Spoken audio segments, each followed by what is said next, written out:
Good afternoon. It is time to get started. Hello there, Raider. You are indeed first. You even redeemed it officially. You are the very first. That's fantastic. All right, so let's go ahead and get started. Let's take down the starting soon. I need to reorganize my my scenes and sources in OBS at some point. It's starting to get a little bit cluttered up there. All right, so here we are back in Kerbal Space Program. We did not have a stream of this last week because we had the First Craft stream weekend, which went great. Had a ton of fun there. But yeah, I am ready to go for this. Let's get back into our save game. And yeah, we have some launch windows opening up. In fact, the next one, the alarm for it is within a couple minutes, I think. Yeah, there it is up on the top left corner, 1 minute and 28 seconds until the alarm for the Dres transfer window. And I believe, I'm not sure if it was the Steam Cloud getting me or if it was the Flight Manager for recoverable stages.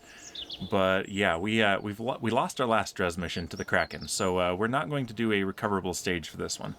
Clickwell, welcome. Says, hey Dan, I saw you were going live while I was making dinner, so I'm going to lurk while you float around. Have a great stream. Yeah, have a good dinner. Let me know what you're making if you don't mind. I'm always curious to know. Yeah, good to see you here, Clickwell. So in fact, I'm going to shout out Clickwell. I don't often get to go to his streams because we often are streaming at the same time, and we've had some hilarious raid mishaps because of that. But yeah, he's a fun streamer, streams Minecraft, and the times I have been able to catch him, it's been a lot of fun, a lot of chaos. So yeah, we're about to get the alarm for this. Let's real quick check in mission control. No real contracts available, so yeah, attach a new part to satellite in orbit of the moon. Not really particularly interested in that one. Although it does pay, so maybe, and a good advance too. Let's see. Clickwell says chorizo and rice fiesta skillet. Ooh, whatever that is. Love seeing you, gang. He says, yeah, good to see you here and enjoy your chorizo. I love chorizo. All right, so I don't know, maybe. So it wants us to put a battery on a satellite. This is not one that I put up. So this is one that another agency has put up, and it's nearing the end of its lifespan. So they want a new part on it so that it can, I guess the battery is dying and they need a new battery. It's not charging properly is what it sounds like. Yeah, a while ago, VATCO, Advanced Suction Systems, deployed a very expensive satellite. Our engineers have determined we can extend its utility if we add just one extra component. Attach the required parts so that we don't have to replace the one we have. Send a Kerbal engineer on a craft and attach a Z100 rechargeable battery pack. That's the tiny battery too.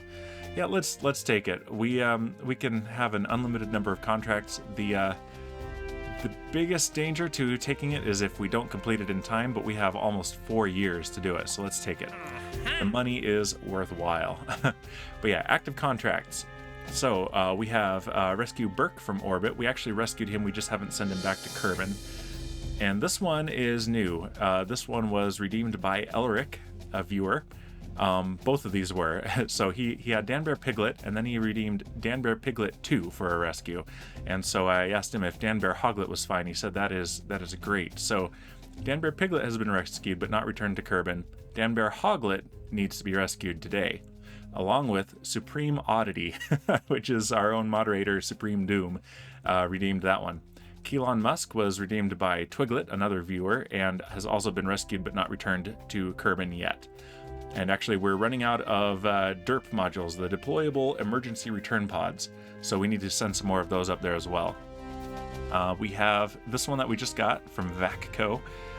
We have a geosynchronous orbit mission. We have another couple of rescue missions that I haven't renamed for viewer redeems yet. Science data from space around Duna and Moho. Surface outpost on Minmus. Oh, that's interesting. We've got our waypoints rendering through here. Huh. All right, yeah, this one.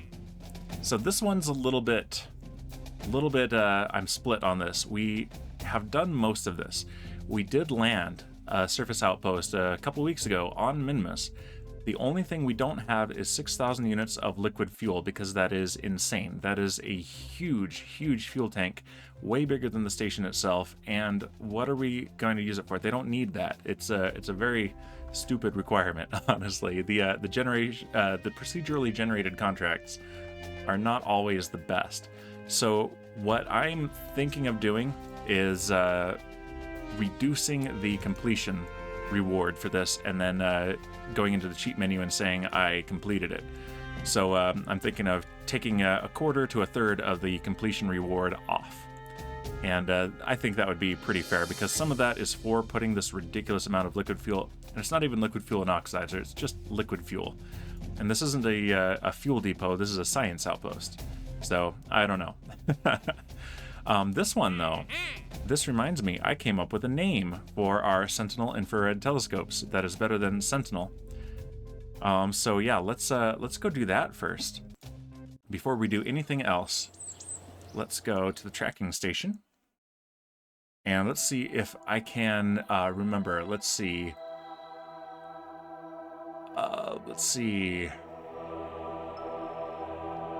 Yes, I can remember it. Okay, I just had to think for a second. All right, so we've got 2 of these. Yeah, this one, which we derped on. Yep, here it is. Alarm date. Let's just close it. Actually, let's delete and close. We're going to be launching that next. So, yeah, Sentinel Telescope, let's fly it and rename it if it will let us. Yeah, here it is. And what did I forget on this? Was it a, I think it was the antenna. Yeah, there's, that's what it was. I forgot to put a big enough antenna on there. So the only antenna is the one that is built in to the probe core. Let's see, can I rename? Yes, I can. Okay, so instead of Sentinel, which is the default name, we're gonna call it the, let's see if it'll let me put the whole name in there. Celestial Object Vector Intercept Detection. And that spells COVID. I'm gonna copy that because we have 2 of these. And yep, and it is a probe, so that's perfect. Yep, that's what this is called. This is the COVID telescope, the Celestial Object Vector Intercept Detection Telescope, and it is there to detect asteroids and comets that are intersecting Kerbin's orbit. And I think I'm very funny. Here's the second one. Let's switch to that one and name it as well. And yeah, you can see the 2 antenna on here. There we go, and rename. There it is.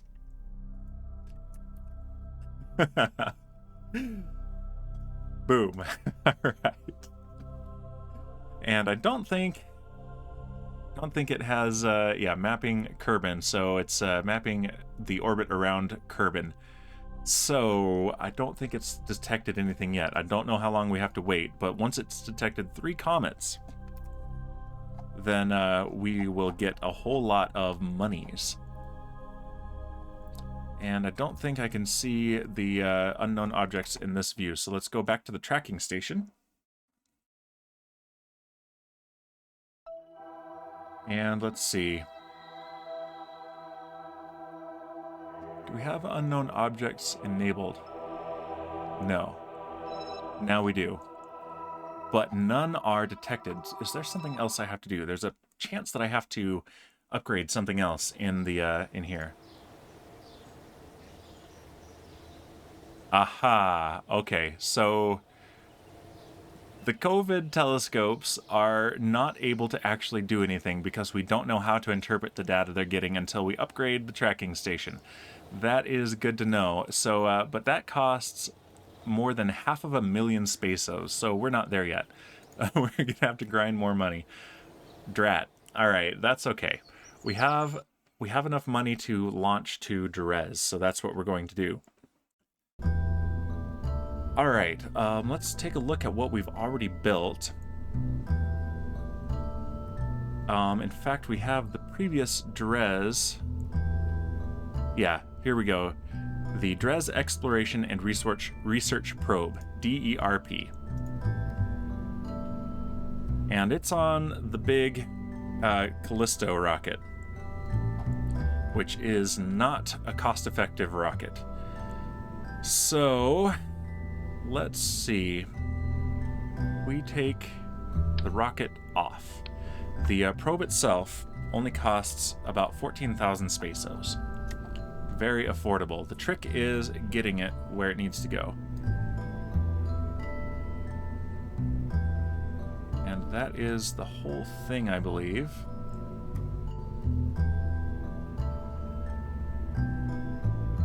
Interesting. Okay, so how did I design this? That's the trick.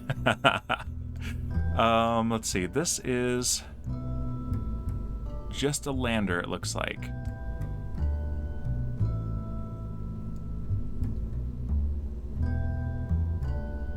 Yeah. All right, so let's take this and let's add to it. That is the root part.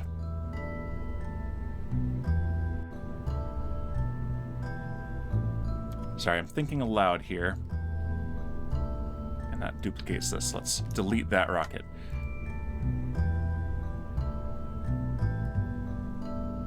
All right, so that is all attached to this Aerostream protective shell. That is interesting. Okay, I'm not sure entirely why I've done it this way. So yeah, we've got this lander. Let's take it over here. And we will start with this probe core right here. And so what we're going to want is a relay. We want a relay that we can put in orbit of Dres, hopefully. And we need a lot of delta V. Let's take a look at our delta V requirements. So if we look at the delta V map, so Dres is pretty far away, and it's this straight shot almost through the map. So to get out of Kerbin's sphere of influence, we need about 4,500 delta V. I always round up for this. So then about 5,100, 6,400, and that's to get around Dres. Okay. So our transfer stage is going to need about 2,000 delta V. So what we want here, we can do first is put on our batteries.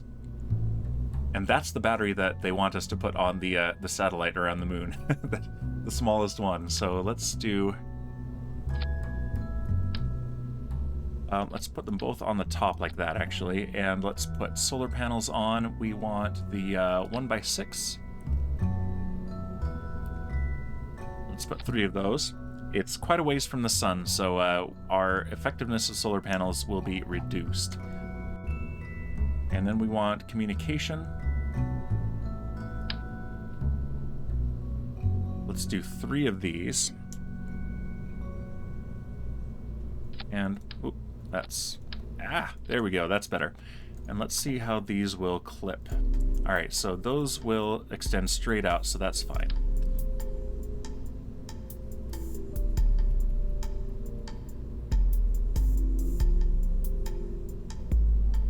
Let's angle these this way. No, I liked it that way.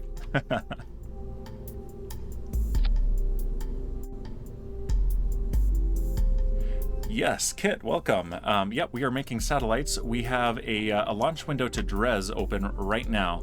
And the last time we tried to launch to Dres, the Kraken ate the entire mission. I'm not sure if it was an issue with the cloud save, or if it was an issue with the Flight Manager for Recoverable Stage as a mod. So we are not doing it on a recoverable stage this time. Yeah, a mission to Moho disappeared and a mission to Dres disappeared. They were both on the Callisto Heavy Launch Vehicle, which is a recoverable first stage, and I suspect it might have been either a bug or more likely user error. with the way that that mod works. So we're making a hefty relay here with the hopes that we will still have communication when we get out there. How big is this guy? That's huge, but that might be right. The old user error. Yep, indeed. Yeah, welcome, Kit. It's good to see you here. I hope your trip went well. Can I put that on the end and still... because there's no attachment node on the end of this is the problem. So attaching the lander to this is iffy. Ha! Kit redeeming first, but not really. Yeah, me too. So yeah, there's that, but let's put some fuel tanks on it. That stage, I believe, has enough to land on Dres.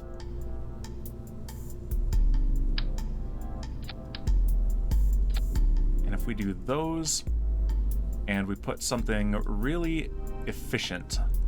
So yeah, we did some tests before, and what we found was that this, even though it has a specific impulse only of 315 in a vacuum, as opposed to this, which has 320, this is so much lighter that we get more delta V. Had a decently good trip. Excellent. That is good to hear. But let's put one there. We have 3 of those on here. Oh, Shipwreck. Welcome. Resubscribing, thank you very much. Full throttle. We will indeed be going full throttle at some point. But yeah, that has 1408 delta V. That'll burn for 10 minutes. Let's see. And Shipwreck redeeming first, but not really. It says, is that you playing all those horns, Dan? Uh-oh. on the you're talking about on the fanfare, right? It is not. Ah, Shipwreck, you're here for it. Are you ready for this, Shipwreck? I did it. I actually did it. We have drink cam. So Shipwreck redeemed Boozinate for 82 carbon credits, and this is the first Boozinate of the stream. Look at the little astronaut guy on the can of beer. Look at that. This is called Hop Rocket. So yep, I'm gonna have to open this up, which means you get some ASMR here. Nice. All right. A little bit down the side of the can, but that's okay. And the glass.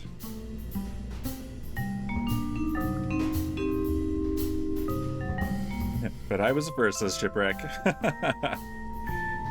You were first in air quotes. All right, here we go. Let's put that right back where it was. And you get to see, before I take the drink, Shipwreck has asked before, what exactly does his carbon credits, what does he get for 82 carbon credits? And really the question is, what do I get for his 82 carbon credits? Here we go. Boozinate.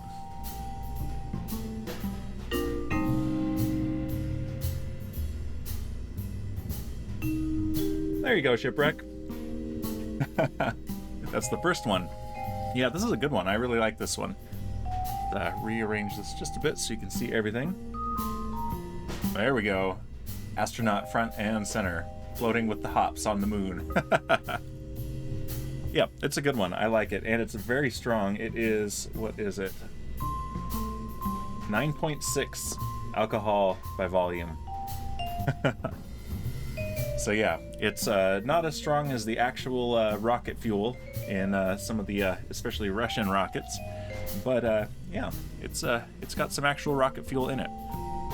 But yeah, we need, let's turn off the drink cam for now. We need a little bit more delta V in this thing. If that's some strong beer, says Shipwreck. Yes, yes indeed. Proper double IPA should have at least 7%, I think. And 8.5 to 9.5, about 9 is the sweet spot in my opinion. So should we put some ones on the side, I'm wondering? Those are huge. Nah, let's just do another one of these.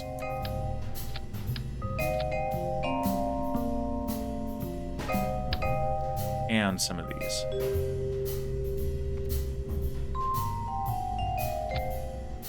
All right, that gives it plenty of delta V.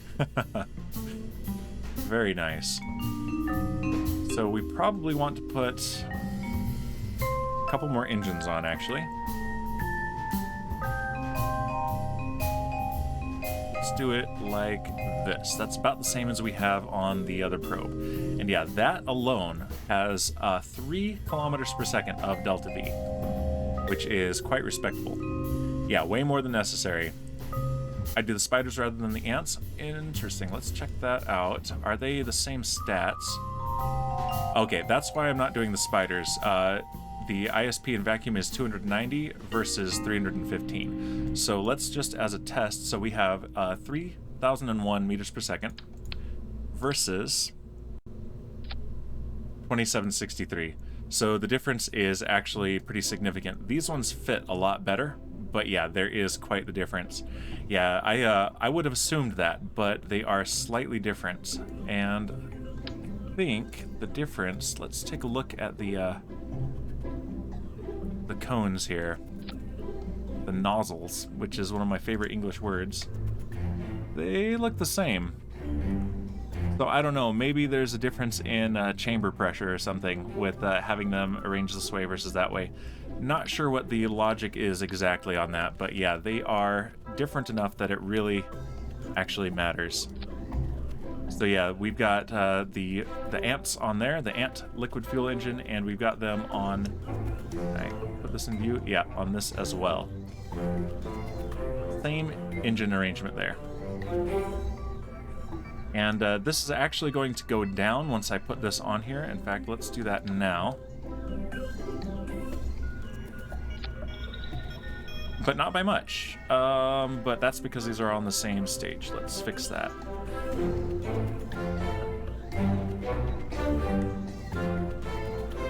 Okay, yeah, 1825. So, yeah, I think we should be okay though.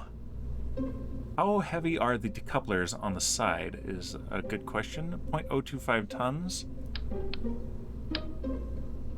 So we're gonna run into the rocket equation here. We can keep adding, but the diminishing returns are gonna get us.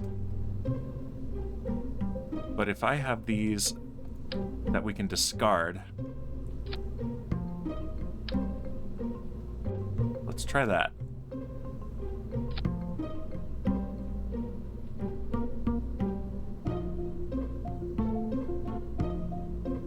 And it's not properly registering this. Interesting. Oh, is there no crossfeed in these? There should be. Why isn't there crossfeed here? That's very strange. Okay, but this... Wow. Alright, let's try putting this on again. 1206, okay. Yeah, I think it was just not calculating it accurately. 812? No way. And that goes up if I take the fuel out. That does not make a lot of sense to me. Let's go back to fuel tanks. Let's put fuel lines on.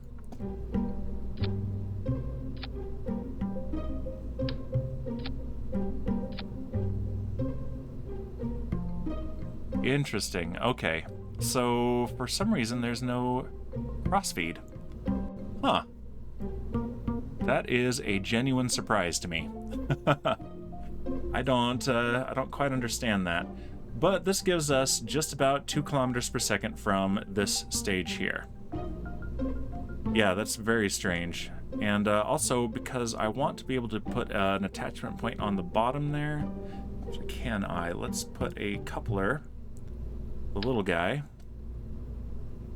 Okay, I can still put it right in the center there, but it's tricky.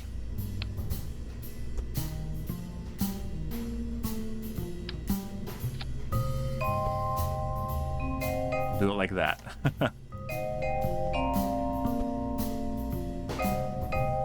There we go. Okay, so this is our mission. And we want this. This is our mission to Dres. Now we just need to put it on a rocket so we can get it there. And that should fit pretty nicely into a fairing, I think. So let's see, do I have it in my sub-assemblies? The Arcus 2, yes.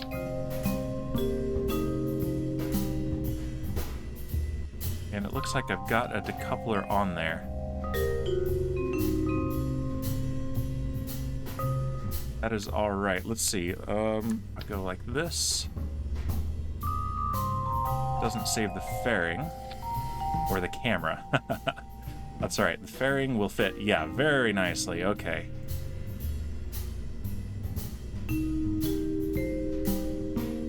And yeah, we have clamshell deploy on 2 sides, a decent ejection force, and we need to do more with our staging because we have confused the game quite a bit. Let's put our booster cam on there too. We want to have a good view of this inside the fairing.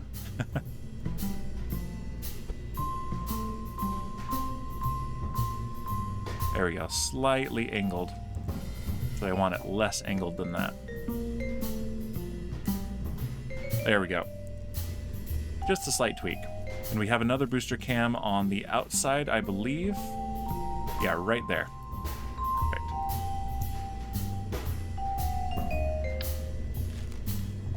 So now we need to make sure that this engine, okay, that's down there, but then this, it needs to be in its own stage, separate from that decoupler.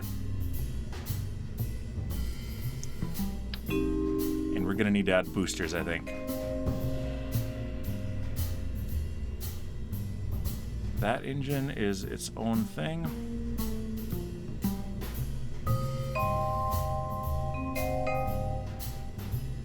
Yeah, we have 8 kilometers per second of delta V in the entire mission. 6 of those is in the launcher. So let's double check again on the wiki. And this is blocking it. There we go. So yeah, so 3,400, 4,400. Yeah, we have enough. 6,670 is the total there. Yeah, we have quite the margin. So I feel pretty good about that. All right, let's close the wiki and double check the staging here. So yeah, we got the first stage with the launch clamps, and then we have our separator. Second stage, and then we have that separator in there. We need to put the fairing after this. So... Alright, second stage engine ignites, then we separate the fairing, and then we separate the actual ship that we're sending to Dres, and then we ignite its engines, deploy the, or jettison those extra fuel tanks, just to save a little bit of weight for the rest of the fuel. And yeah. And then we can separate the lander once we are in orbit, and we will be good to go. Now, the lander is a bonus. If we get this thing in orbit, or even just a flyby of Dres, we have one. But let's put some other science experiments on this, actually. The lander has them. Okay, if the lander has them, that's fine. We can do the experiments in orbit and then land and do them again on the surface. So yeah, we are good.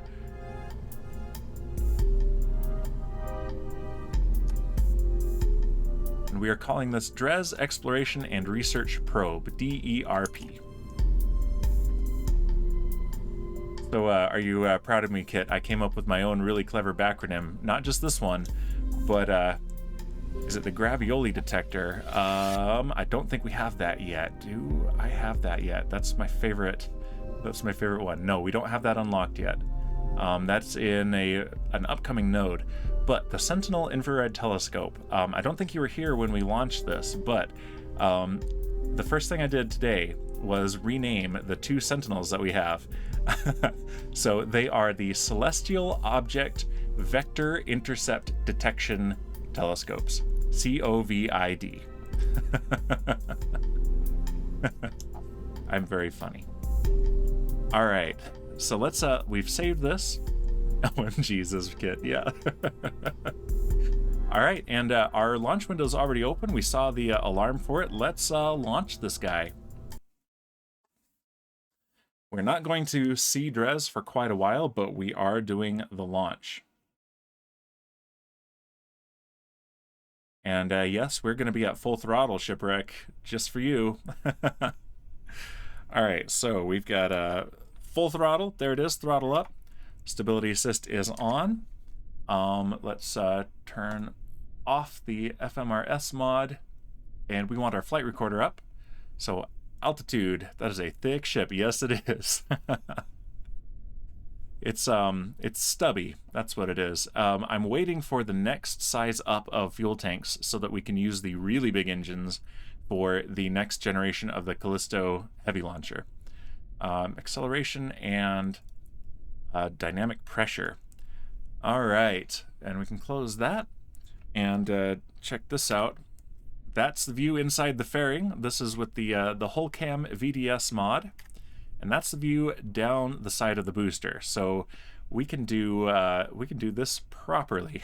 All right, here we go. We are go for launch in 5, 4, 3, 2, 1, and liftoff.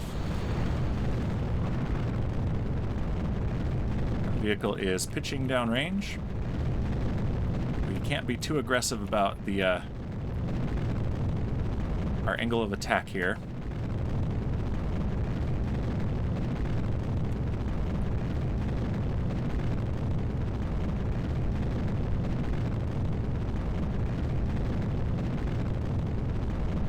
There we go. Yeah, the booster view is fantastic. I'm a big fan of this mod. It's especially fun if you combine it with the raster prop monitor mod, and you have you can look at the camera views from inside the cockpit. I really like that. All right, let's do prograde. Let's let the AI handle this, and we are supersonic. We have maximum aerodynamic pressure as well.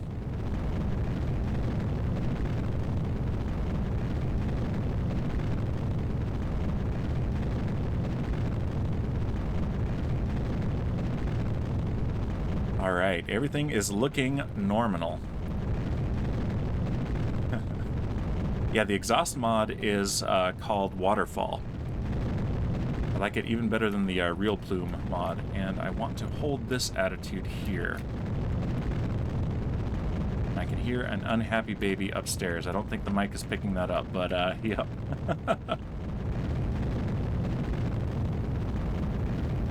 My wife and my stepdaughter are painting my stepdaughter's new room right now.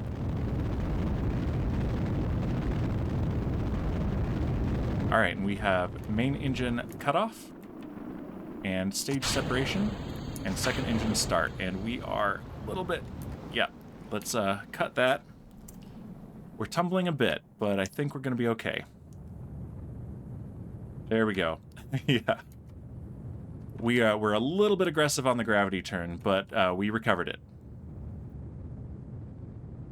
There we go.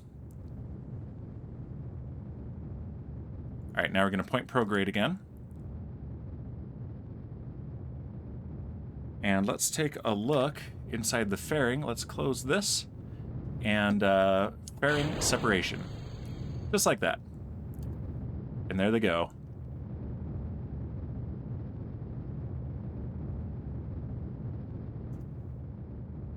All right, that's better. Better that it happened up high in the atmosphere than down low, because otherwise we'd have lost the entire rocket. Instead of just a little bit of delta V, but I think we'll be okay here.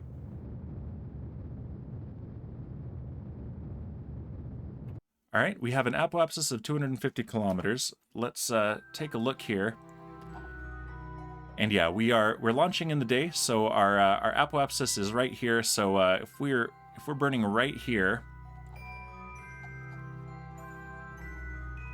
it's actually the opposite of what we want. Now that I think about it, we should have launched at midnight because we are going towards outer planets. So yeah, Dres is this one right here. So it's not that far away, but it's in between Duna and Joule. which these guys are on their way out to Jewel, and it's still going to take them a while, but yeah, they've gone quite a ways on their journey. They're going to meet Jewel right over here. And still a couple years in game. So let's warp to Apoapsis.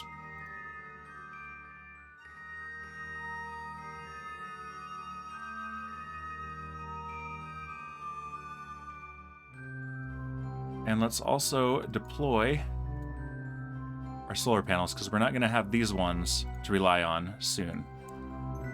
Actually, yeah, and I'm going to forget. If I don't do this now, I will forget.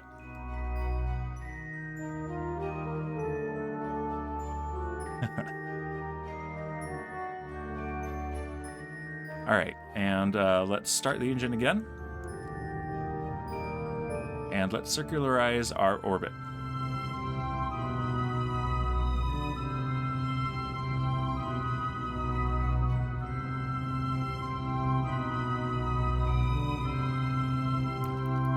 Alright, that is plenty good.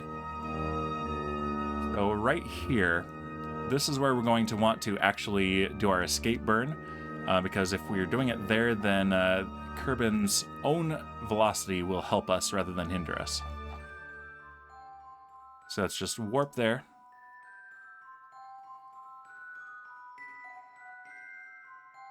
There's our station landed on the surface. It's still there. We're going to have to go and investigate it with an airplane at some point, I think. All right, and we've started our escape burn.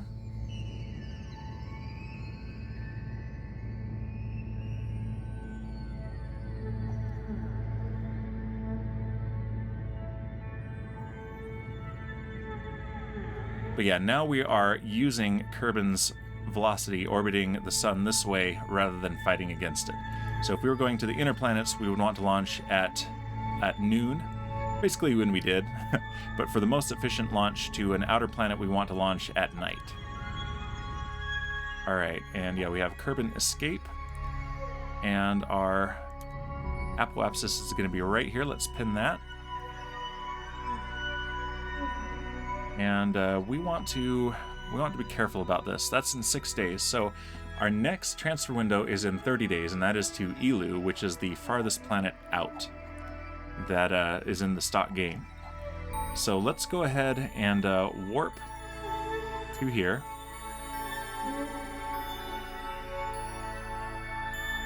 And make our escape.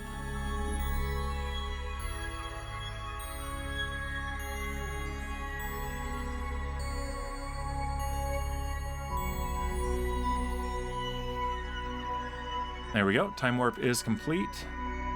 And we are 2 hours away. Or wait on an Eve gravity assist. Yeah, and launch at noon. That, I'd like to try that at some point, but it's not something that I am good at.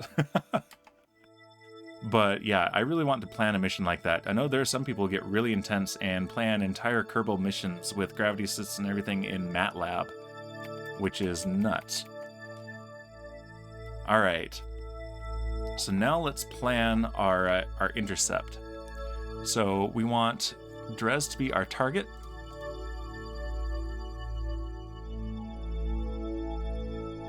And we have an inclination of 5 degrees, so we are going to want to do a plane change. And our ascending node is right here.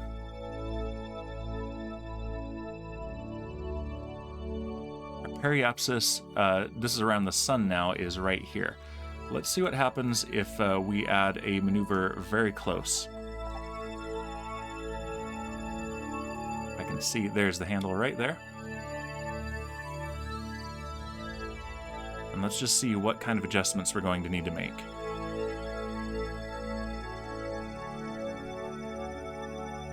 Yeah, see, we're going to miss because of our different inclination.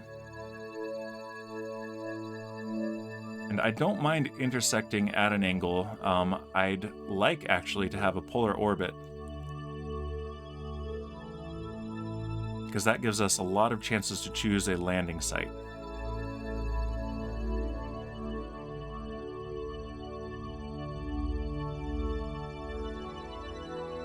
Okay, that doesn't give us a very good intersect, though, or any intercept at all. Nope.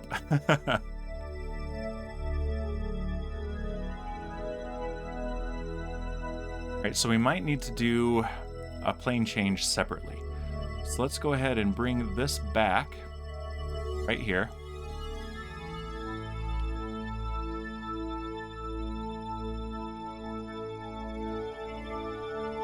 And get it just about out there. Okay, and at the ascending node, let's add another maneuver. And this one will be strictly for plane change.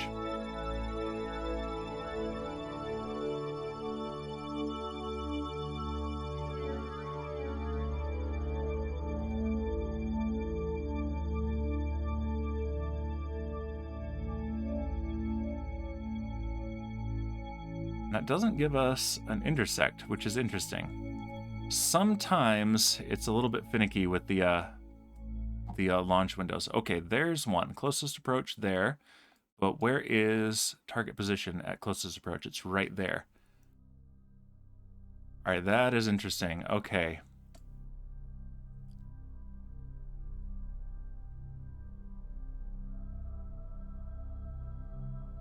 All right, so our next maneuver is just over 2 kilometers per second. This one is 830. Yeah, I don't particularly like that. Let's delete both of those.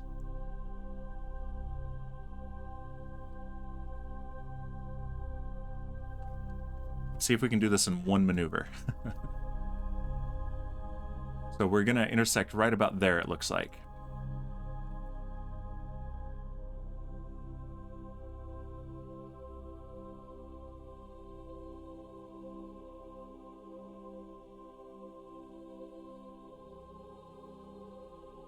It's still rather a lot of delta V.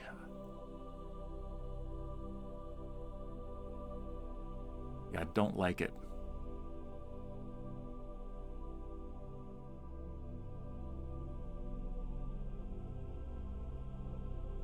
Yeah, let's zero out the normal and anti-normal vector here.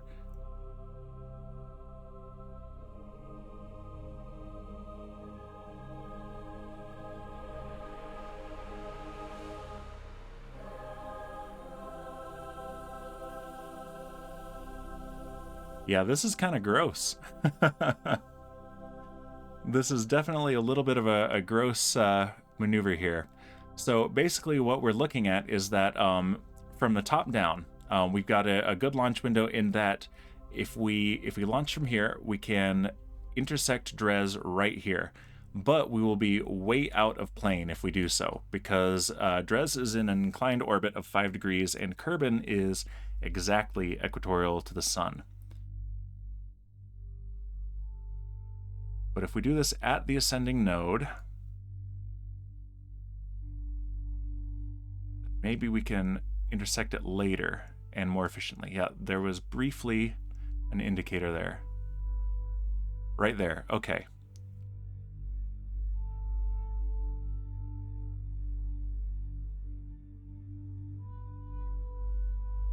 Oops, that was the wrong handle.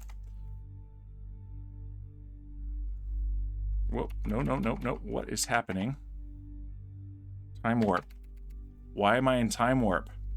Oh, that was not good. We just time warped for 2 days.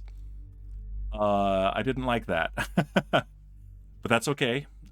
We haven't actually missed anything. Yep, I actually, that was a derp. So if I've got someone who wants to, I don't know if Shipwreck is still here. I don't think he is. Oh, Shipwreck, you're missing a chance to add a derp to my derp counter.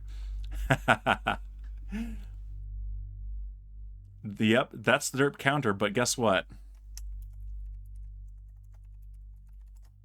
Now it's bigger. There we go. Yep, I tapped the wrong key and went into a time warp there. So here's what we want to do.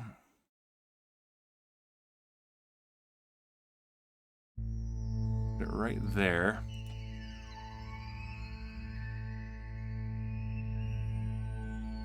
Yeah, I'm not a fan of what we've got here. So we want to meet it right there.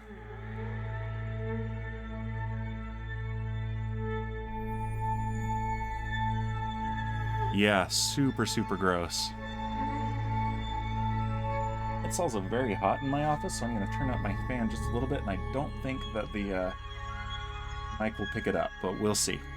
There we go. That's a little bit better. In fact, I wouldn't be surprised if someone turned the heater on. I don't know why, but I live in a house full of insane people who think that it's cold even when it's, 100 degrees outside. All right, so yeah, we're going to be working at this for just a little bit, so appreciate the patience here. Yep, I don't think that we're going to be able to get away with this without a bit of a dog leg.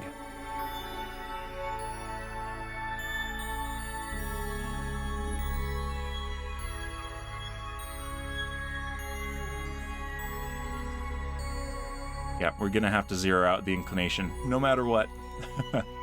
There's just not a good way around it. But if we burn radial in as well, I think that will get it.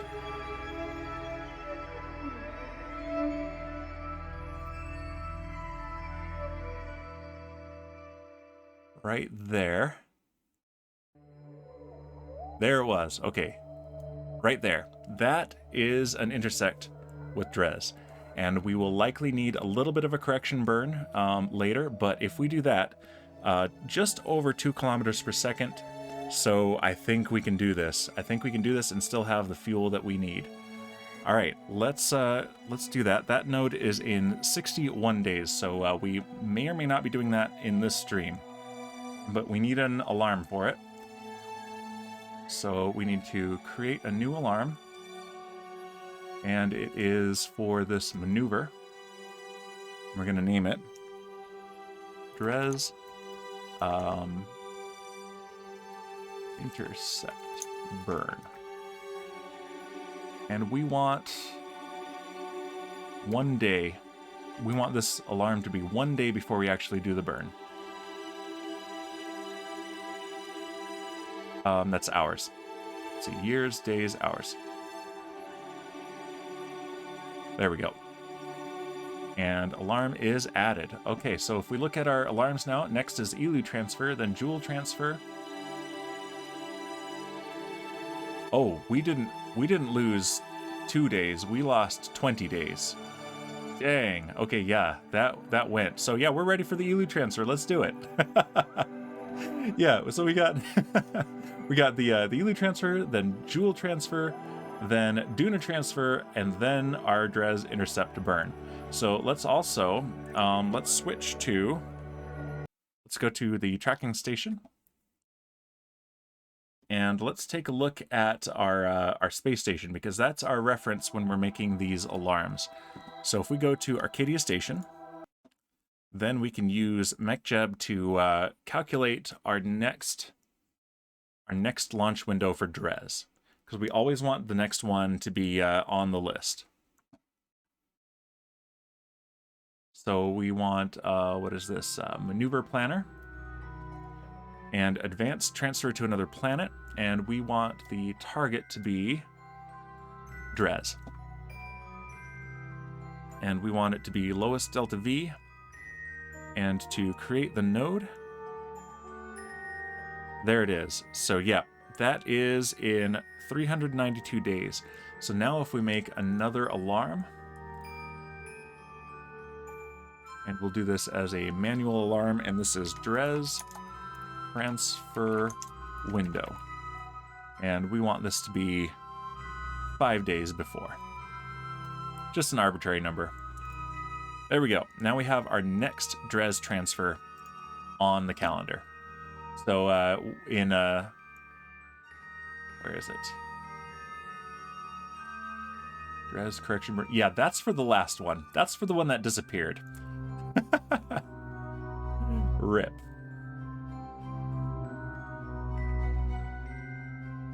Yeah, Dres transfer window 4 days. No, it isn't. Oh, okay. Yep, I did that wrong. Let's do, it needs to be a maneuver type. There we go. Now it will put it in 392 days. So, Dres Transfer window. Take 1 week off and you get all this stuff. It's weird. All right, so 5 days ahead. And add alarm. And there it is, right where I'm expecting it. All right. Okay, so yeah, we need to burn, we need to launch the same thing towards Elu and the same thing towards Joule. All right, so let's go back to the Space Center. And we're going to launch the same rocket, but this time it's for Elu. And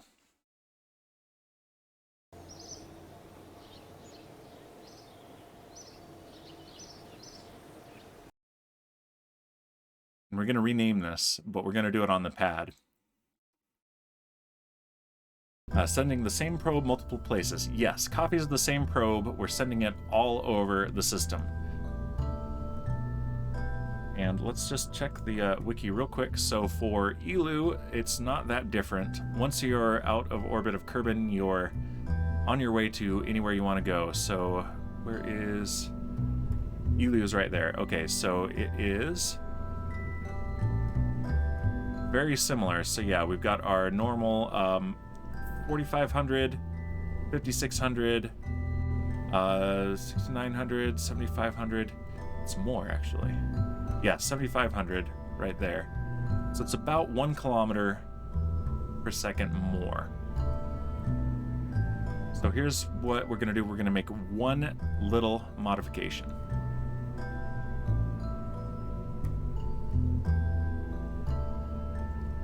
And that is we're going to add just a little bit more fuel to this thing. And by a little bit, I think we mean a lot.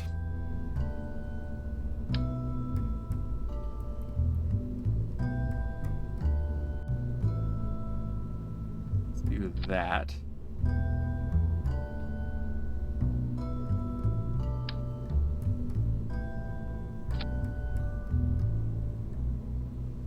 And now I need to fix this.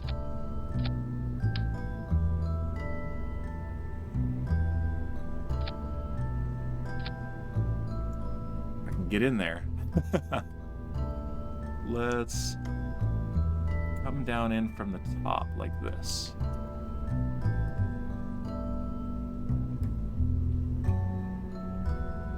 These are always such a pain. Did that work? It did not.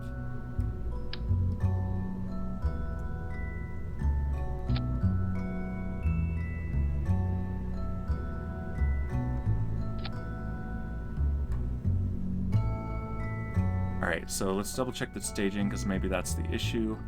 And no, it's not. Not the issue at all. The issue is this game really wanting to alt mouse drag. Let's try. No, that's not doing it.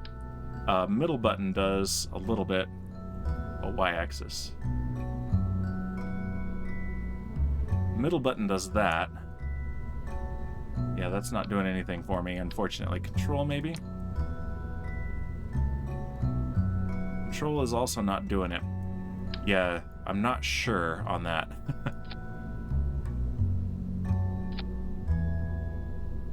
Yeah, the trick is that it's clipping into this. So if I do that, maybe. Bring these down.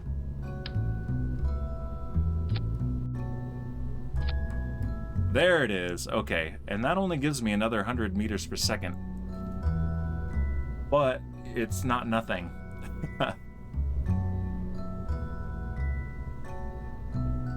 So, I guess, do I have enough to land? So 620 to land on Elu. Yes, I think so. It's going to be close, but again, the lander is the bonus. And yeah, we're well into the diminishing returns of the rocket equation here. So yeah, we're going to rename this but not save it as anything. This is going to be, unless you can think of something real fast, we're going to just call this Elu Advanced Research Probe. ERP. EARP, like Wyatt Earp. All right, let's launch it. We are well past our 10 days between launches. We're 20 days. Whoopsie.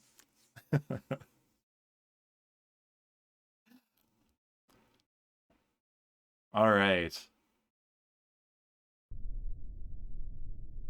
And any moment now, there's the launch pad, and we are definitely going out to the outer planets. So let's go to nighttime. Gonna do a nighttime launch here.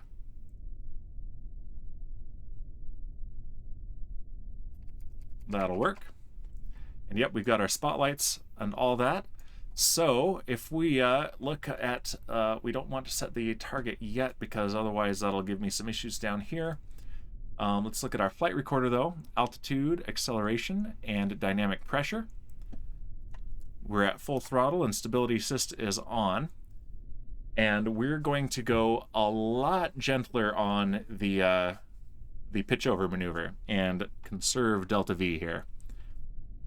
All right, but there's our view inside. Oh, yep, we got a big old fuel tank in the way now in the fairing, but there's our view down the side of the rocket. All right, I think we are go for launch. All right, we're launching in 5, 4, 3, 2, 1, and liftoff of the Arcus 2 medium launch vehicle carrying the ELU Advanced Research Probe. Oh! And vehicle is gently pitching downrange. Kerman saying, hold, hold! Yep, too late. Alright, and Elric redeemed Boozinate. Alright, we're gonna do this while we launch. So we're gonna do prograde. And let's turn on the drink cam. There it is. And our rocket fuel. Here we go.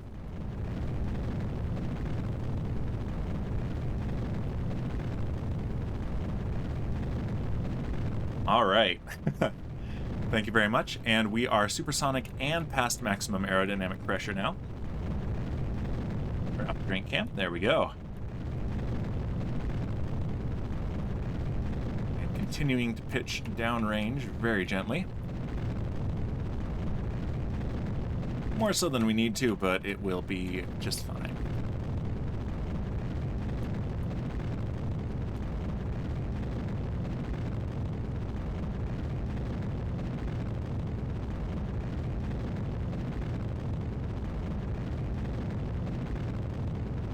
Yeah, we just want to be in thinner atmosphere when we do our stage separation this time, so we don't have the flip that we did and waste delta V.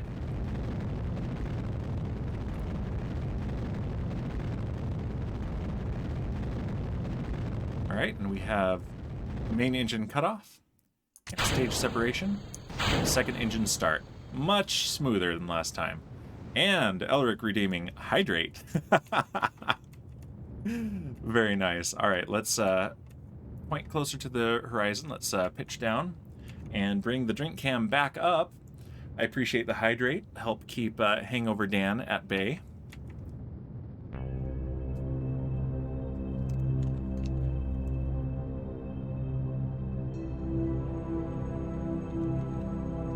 There we go.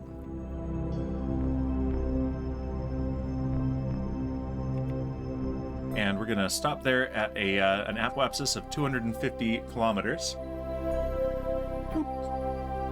Thank you very much, Elric. And yeah, let's point prograde. And let's look again, whoops, or right here, and separate the fairing. There it goes. You can barely see it though, because there's that big old fuel tank in the way. Hilarious. All right, let's time warp a bit. Right about here. Second engine start.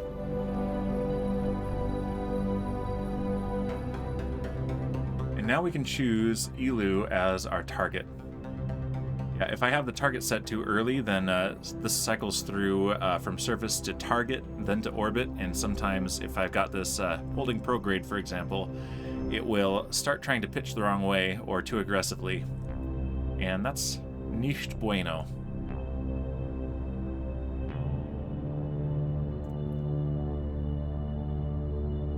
Alright, and just like before, let's go ahead and extend our solar panels.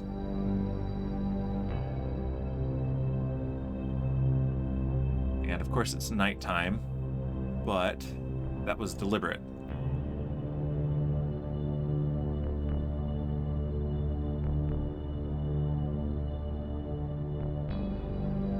Alright, we have an orbit.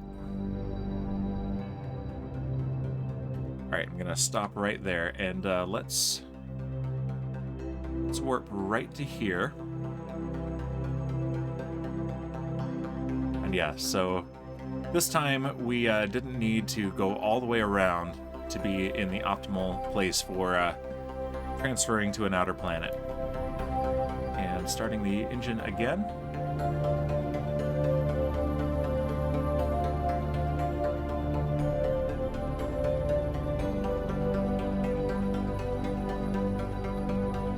This orbit here is for one of our contracts. That's a target. Yep, that's a geosynchronous orbit right there.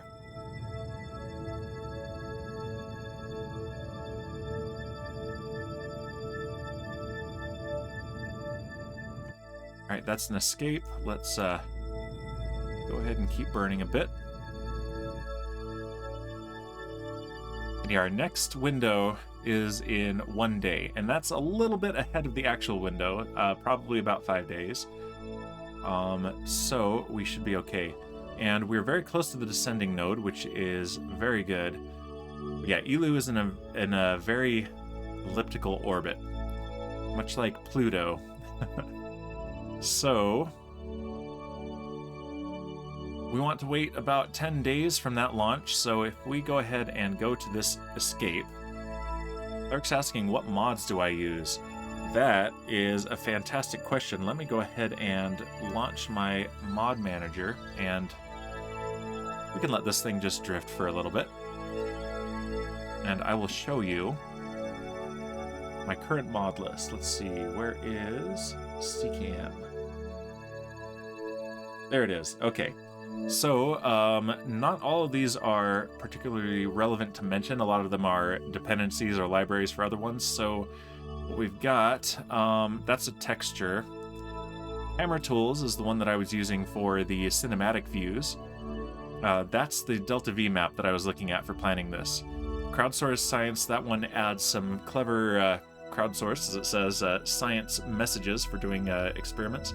This is one of my favorites. This is the one that lets you actually see the planets in the sky. So let's take a look. I'm going to hide this for the moment. So if we look, we'd be able to find in the sky some of the planets. Right there, that's Jewel. And if I mouse over it, it's probably too small to read on the stream, but yeah, you can actually see the planets in the sky, which is cool. There's Duna right there, there's Jewel, and that's one of my favorites right there. Let's go back to CCAM. Engine lighting, the engines themselves add a light source, some other visual enhancement mods. This one lets me rotate flags after I place them, which is really handy. Hullcam VDS, that one is the one that lets me use those cameras on the outside. And this one is a potential culprit for losing some missions to the Kraken that just disappeared. Flight Manager for reusable stages does some fancy save game trickery to let you pilot different stages as far as the game is concerned simultaneously, even though it really isn't. I've got some various quality of life improvements, including this one MechJeb that I used for planning the transfer window. Persistent rotation.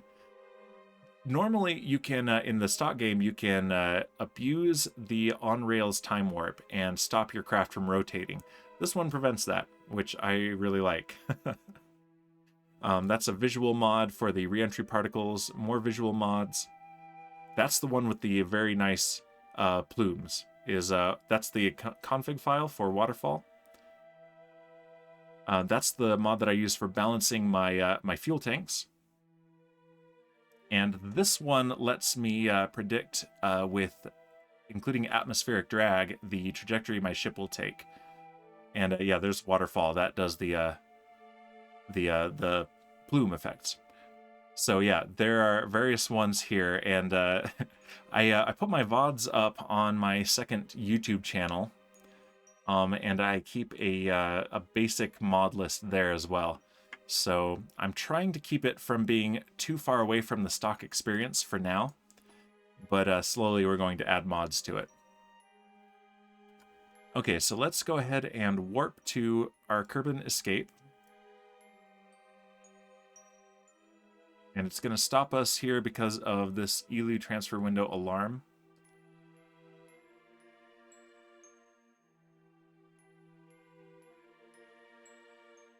I can just delete, but I'm going to let it bring up the dialog box. Oh, let me take CCAN off the window. There we go. Yep, and delete and close.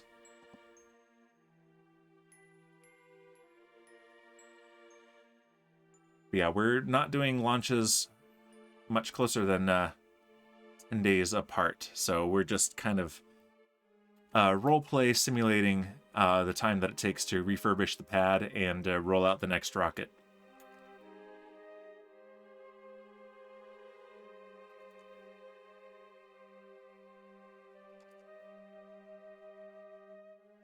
Alright, here we are, escaped from Kerban's sphere of influence. So what we want to do is probably burn right at this descending node. Elric says, I will look into those. My biggest issue I have is getting the orbits I want. Yeah, that is very tricky. MechJeb helps. It definitely helps. Some people consider it to be cheating, but to be honest, it's a lot closer to the way real missions are run. And you can use it as an autopilot, and including that, like even in the Apollo missions, most of the maneuvers, they punched in the numbers based on their calculations and let the computer actually do the work. The landing was different because they had a lot of unknowns that they couldn't really program for, but yeah, it's a fun one. So let's go ahead and add this maneuver and see what kind of an intercept it gets us.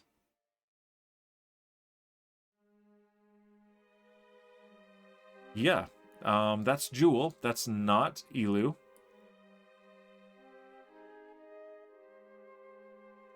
It looks like we're going to meet it very close to where those orbits intersect. So let's go out a little bit more.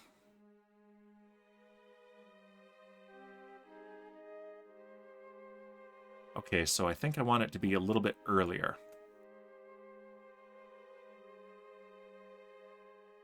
And yeah, Elric, feel free to message me on Discord or Twitter. I'm more likely to see it on Discord if you are interested or have any questions. I really don't mind.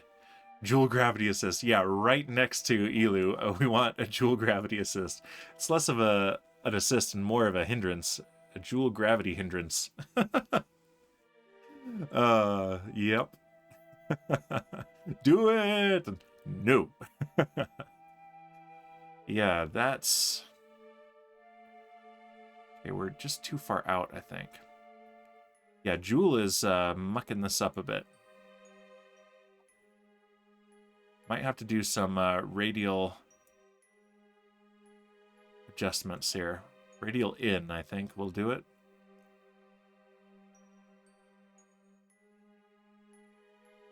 There's Joule again.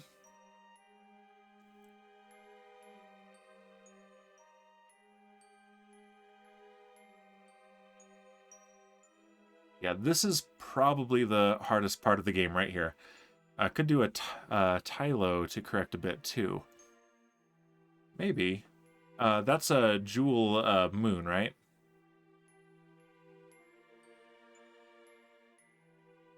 Looking for ELU. Okay. Let's move it back out.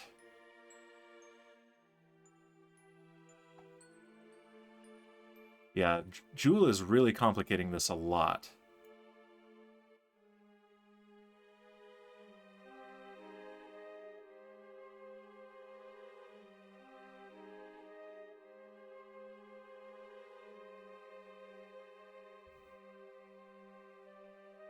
Yep, there's Joule again. might actually have to do it. I might have to do it, Kit. The trick is planning it that far out is going to be tricky. Now, I could use Joule to change my inclination.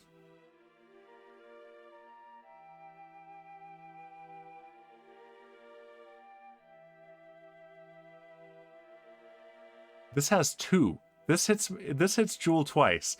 Look at that. That's just amazing. Okay, let's take the radial component out of this maneuver.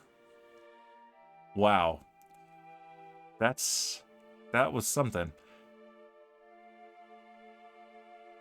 All right, let's oops.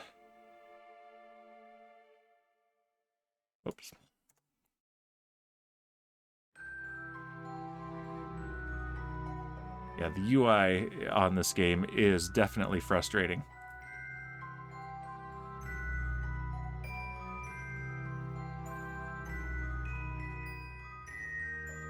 Oh, that's the descending node afterwards, actually. So I'm at the descending node right now, basically. Because for inclination, yeah, gravity assists for inclination are always helpful. The inclination changes are just so expensive, so that might be the thing to do. Let's go ahead and change our focus to Joule. Let's see how this is going to do it. That is an ascending node. So, yeah, that's actually quite helpful. I'm going to have to use this tool here, I think.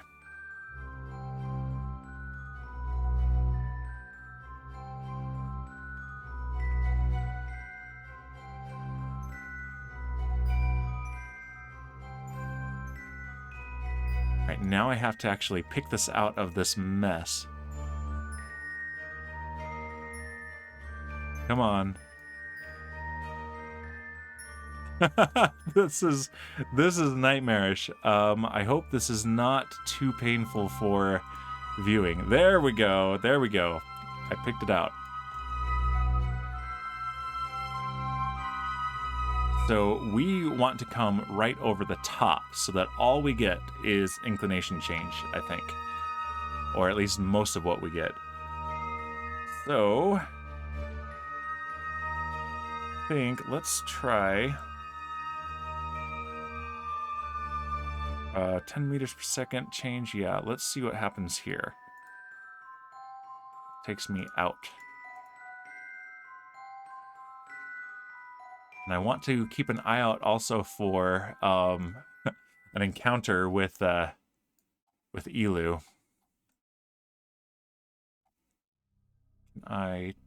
Yeah, here we go. So yeah, here's what this is doing. This is definitely changing my inclination. Let's change the sensitivity.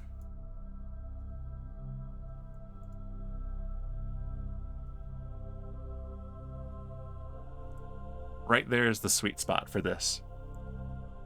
And yeah, that bleeds off 3.2 degrees, or 4.2 degrees, because it's a relative inclination of 6 degrees right now. So that's not bad. That's not bad at all.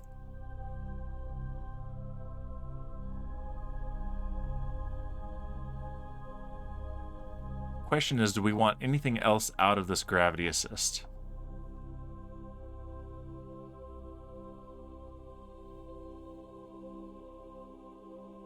Let's see what radial does.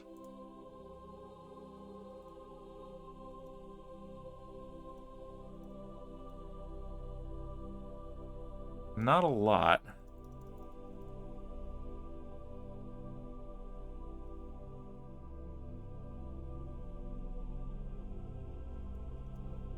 Okay, it certainly does not improve that. So let's just take out the radial component there. All right, and let's see what normal or anti-normal does. There's normal. Brings us closer to Joule, that's for sure.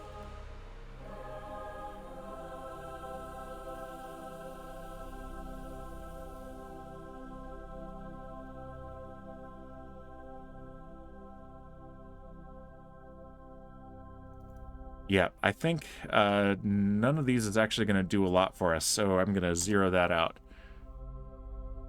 And what we're going to have to do is plan a second maneuver, and it's going to have to be after the gravity assist. And I'm not sure that this is going to take me far enough. I don't know if I have enough iterations of my orbit. There is Joule encounter. I don't see Joule escape though. Yeah, this is rough. And that's in almost 3 years. So we'll definitely have another opportunity between now and then. If nothing else, this is another one that goes past Joule. So which is funny because we've got our Joule transfer window. So I think maybe we skip Elu this time and we just do this one for Joule. And what we can do is this is an encounter with Joule. We'll see how many moons we can fly by, and we'll see if we've got anything left over afterwards that we can use to escape to something else. That's going to be interesting. So yeah, that maneuver is in 3 days. Makes sense because that's when we're expecting our Joule transfer window. So let's go ahead and do that maneuver. There we go. Yeah, so that's the new plan. We are adjusting the plan. Instead of burning for Elu, we're burning for Joule. In fact, let's rename this probe like that was always the plan. Because, of course, it was always the plan. Where is the one that is the root part?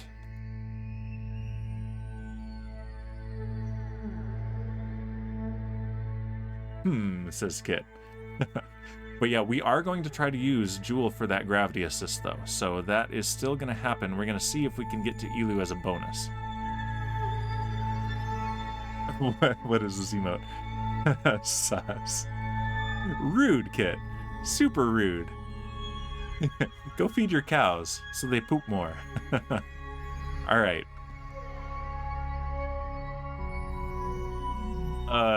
Joule Advanced Research Probe. Whoop. JARP.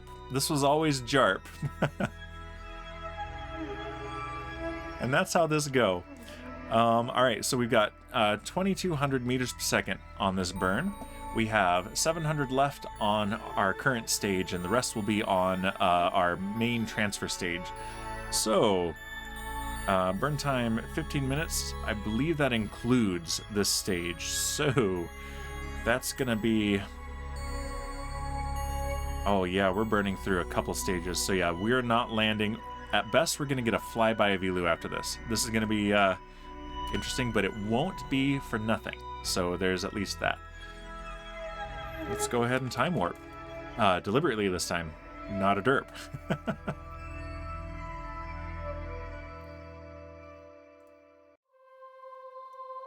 All right, we've got a little bit of time, so I can speed this up. 2 days, 1 day, 4 hours, 3, 2. Oh, yep, and it's going to stop us for the Joule transfer window alarm. Let's just delete that. So Duna is going to be a lot easier. Not only is it closer, the bigger difference is that Duna has an atmosphere that is very forgiving for aerobraking.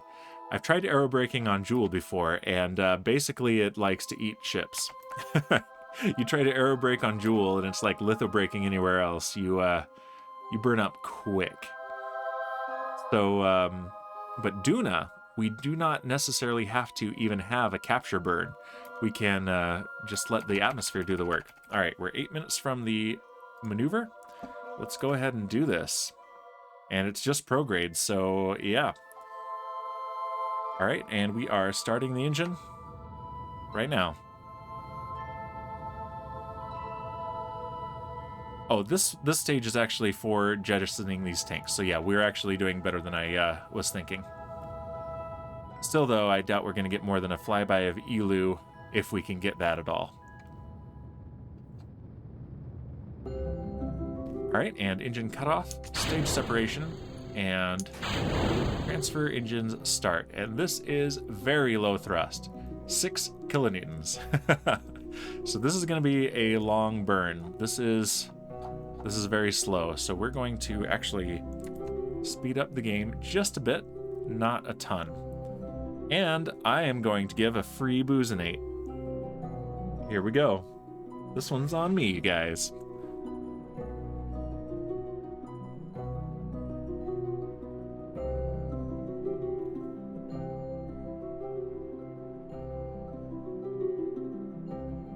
Raider redeeming Stretch. I very much appreciate that. The timing is good, and my back is absolutely killing me. Oh, there we go. Stretched from floor to ceiling here. Not that that's impressive with this low ceiling. Ah, there we go. Very much appreciated, Raider. Yeah, I have had a real struggle being active this year because my lower back has been giving me tons of issues. So normally, I mean, I can't even blame this on the coronavirus. Normally I get lots of steps in a day, decent fitness, go on a lot of hikes, but it is rough right now, and I've got my sciatic nerve is pinched. And it is not fun at all. And yesterday I ran a lot of errands and really was a strain. So today I am taking it easy.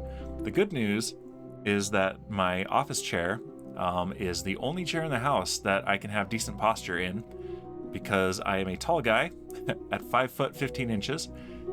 And so I got a regular office chair, but I put a longer piston cylinder on it. So I can actually sit up. That's a cool view right there. This is a pretty good looking ship, I gotta say. This looks like it means business. Let's get some glamour shots. Let's aim the camera right here.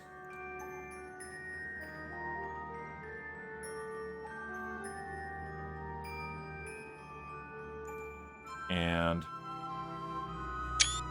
there's a screenshot.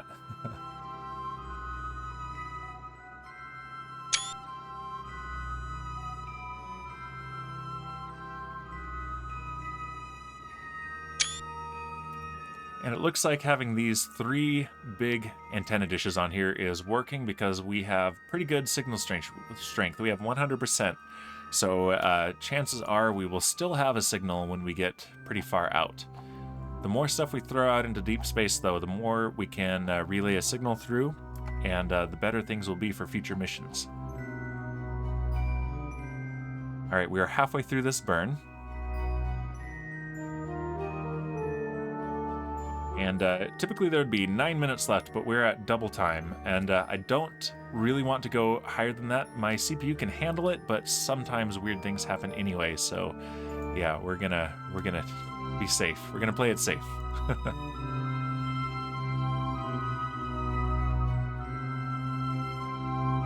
Yeah, I don't think we're actually gonna be close enough to Jewel to see any of its moons up close, but who knows? We will find out when we get there. And that'll be in a few years. But we are going to be stepping up the amount of time that we let pass during a stream. So the more we send into interplanetary space, the more we want to move time forward, because we don't just want to sit around waiting and doing nothing. That is boring for me, and it's boring for you guys.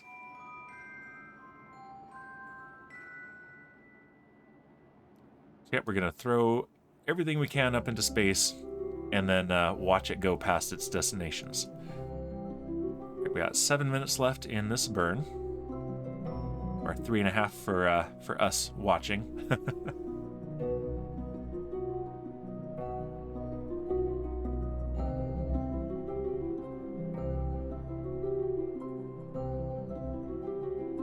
we got the nice space music going. Is there any science that I can get from this? Not without recovering it and returning it physically, unfortunately. But yeah, the lander has plenty of science on it. A thermometer, barometer, an accelerometer, and a mystery goo even.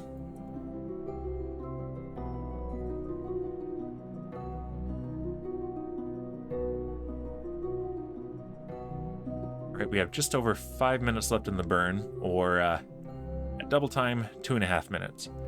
And these are nearly empty. These are full though, because these fuel lines means that it is drawing the fuel from here first and bringing them in through this tank to feed these engines.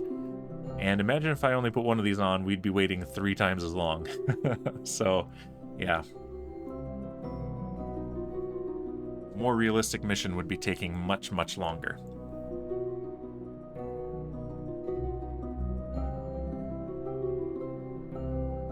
Four minutes to go in the burn, and everything is looking normal.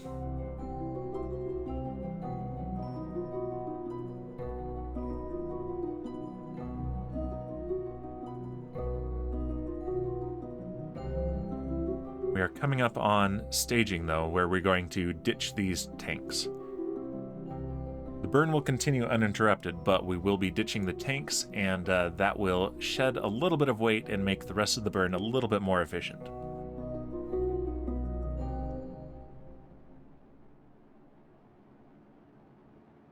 In fact, let's watch this so that we know exactly when it happens.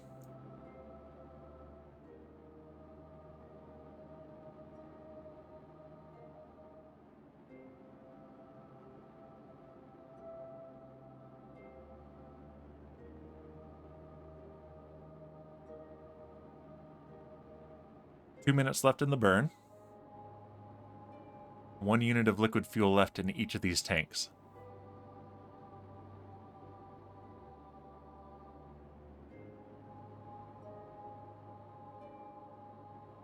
You can't see it. Oh, right, the drink cam is up. There we go.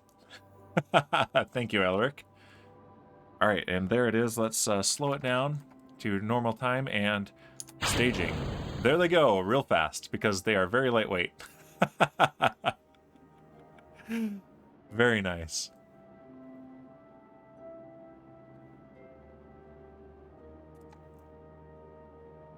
Glad you mentioned that, Elric. I forgot that that was on. Oh, Supreme Doom. I'm glad to see you here. Hello, Dan, she says. How are you?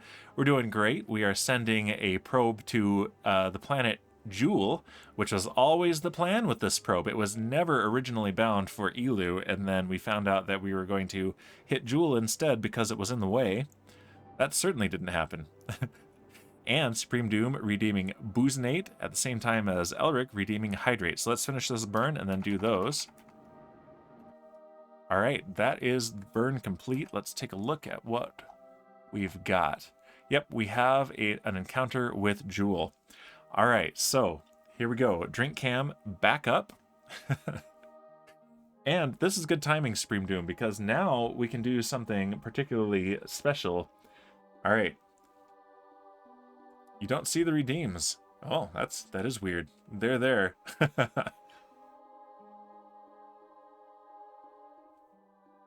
There we go. Thank you, Supreme Doom. And a Hydrate. Elric the Troll King, keeping Hangover Dan away.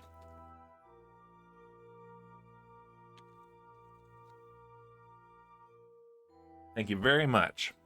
All right, let's take a look at this mission, and then we are going to do a very special rescue of one of our own moderators who actually has contributed creatively to this next mission, assuming that I did everything right. Let's clear that and focus on Jewel. There we go. Yeah, that is pretty good. So I think we're not going to worry about that. So we're gonna make an alarm for the Jewel encounter, which is in just over 3 years. So, yep, we've got a ways. In fact, is there a Jewel encounter Yeah, these are actually only going to be slightly behind these probes, which is hilarious. So let's go ahead and add another one. Create alarm. And it is for Sphere of Influence change. In 3 years and 100 days. Yeah, they're going to be 100 days behind these, which I guess makes sense. We're about 100 days behind that on launches. Beverage Cam, thank you very much, Supreme Doom. All right, so let's do 1 day ahead of the Sphere of Influence change and create the alarm. There we go.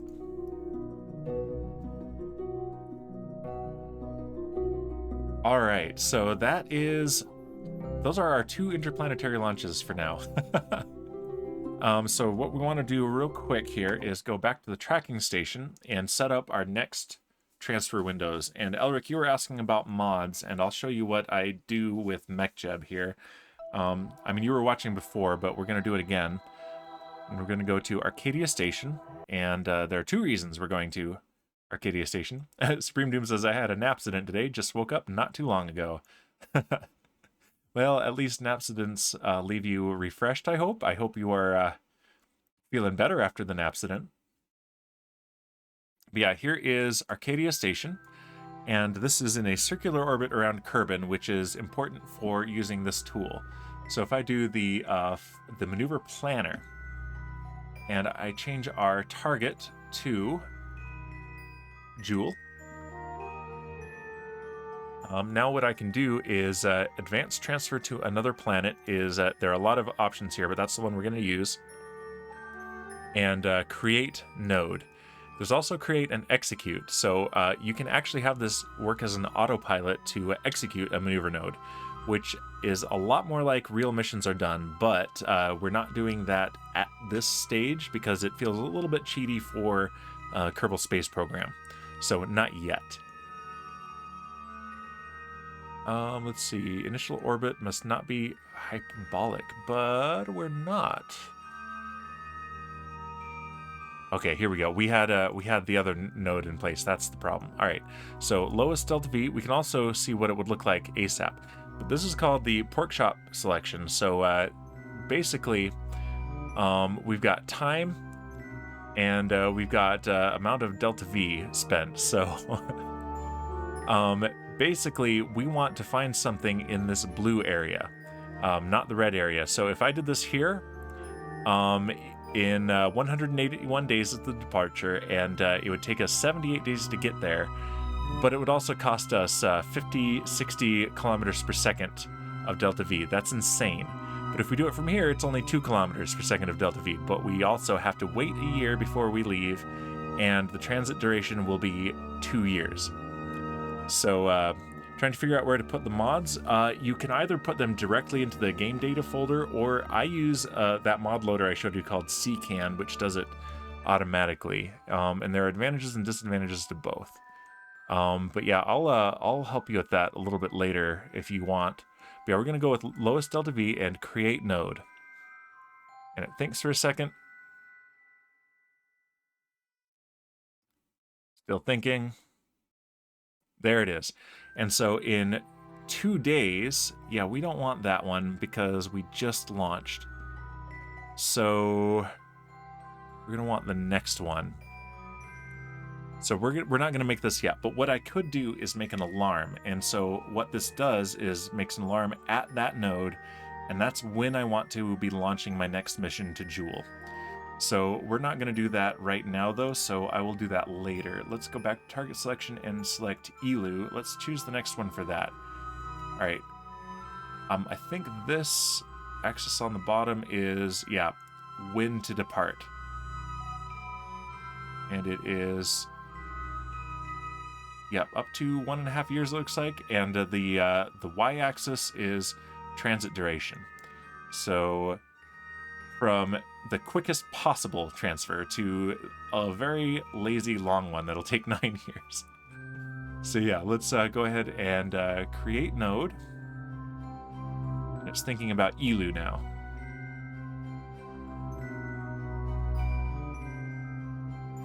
Yeah, another nice thing about CCAN as a mod loader is it has a whole list of compatible mods, and you can find stuff in there that you might not even have thought of. All right, and that is in also 2 days. So yeah, we're gonna wait on that because those aren't very useful right now. So if I wait a week or so, then we can make those alarms. But now we are here with our rescue craft, and it is fully fueled up. Let's see, who is on board? We probably have too many. We've got Raider, our pilot. We've got Burke. We've got Bowsy, our co-pilot. Look at Burke's facial hair. That's just a very dapper man right there. We got Munchie, the engineer. We've got Keelon Musk. There's Elric right there. Elric, the Troll King Kerman. Dan Bear Piglet, also with some rather dapper facial hair. And yeah, we got room. So we got, I believe, 4 seats on each of these. So let's actually take Munchie. Yeah, we got 4 seats. Yeah, we got room. We're not going to take anyone out. We're going to let everyone ride. So let's go ahead and undock.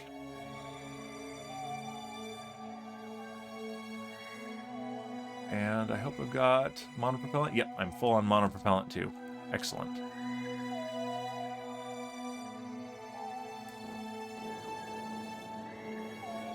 And let's get a little bit of space.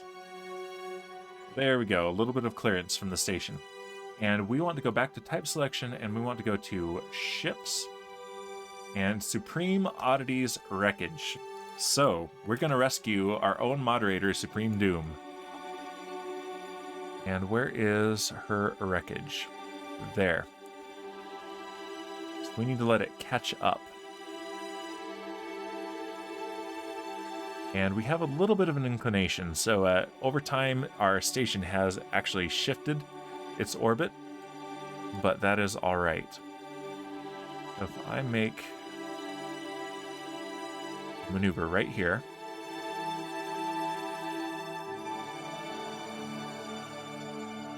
let's see, she is at an altitude of just under 80 kilometers, so we want our periapsis to be about the same. Oops.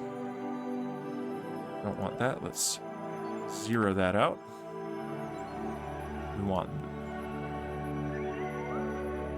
this. There we go.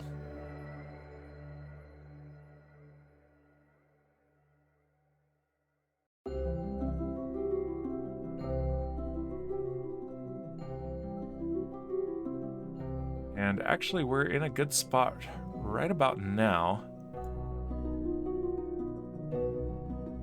All right, separation 6.5 kilometers if we do this burn in 1 minute.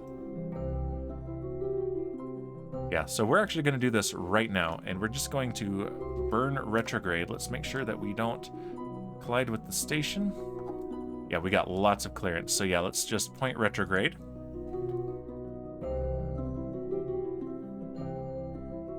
Okay, so I missed one from Supreme Doom. She says, I still feel tired. I stayed up way too late last night, but it's bedtime soon, so that's a plus. Hooray for bedtime. So Supreme Doom, let me know if you are still here. I want you to see something, I'm hoping, when we get there. Let's close the docking port. See, I don't trust the viewer list in OBS to always be accurate. All right, let's go back to map view. And let's burn retrograde.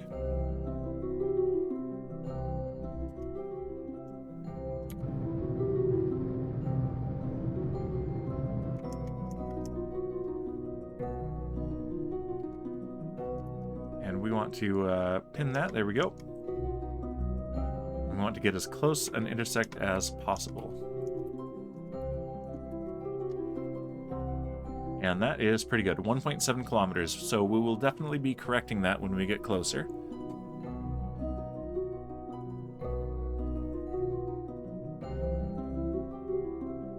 All right, so we're going to intersect in 18 minutes. So this is going to be a real quick trip. Let's go ahead and time warp and get closer. We're going to come down over the top of Supreme Oddities Wreckage.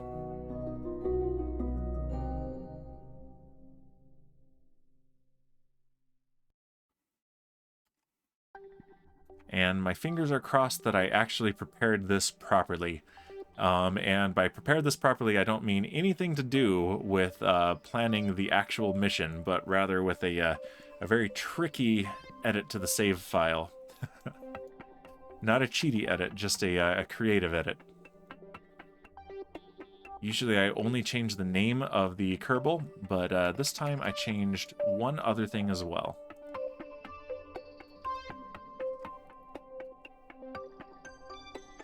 Alright, we're coming up behind Supreme Oddity. We're going to go to Target Reference and Point Retrograde. Supreme Doom says, what? Supreme Wreckage? Did I crash? Or is the what you need to, or is that what you need to rescue? I don't know this game. So the rescue contracts, there are other space agencies in the game, and from time to time they get a Kerbal stranded in orbit, and they offer up a contract to rescue that Kerbal. And if I rescue the Kerbal, I get to have that Kerbal in my crew, and also I get paid. And considering the other way to get new Kerbals into the crew is to hire them at increasing prices every time, it gets really absurdly expensive fast. So this is the way to get Kerbals. And so that's what the Rescue My Kerbal redeem is all about, is I edit the save file so that I change the name of the Kerbals that I'm rescuing. You're like a space tow truck guy. Kind of, yeah. Except in this case, we're not going to save your capsule. There are different contracts that pay better that offer to do that as well.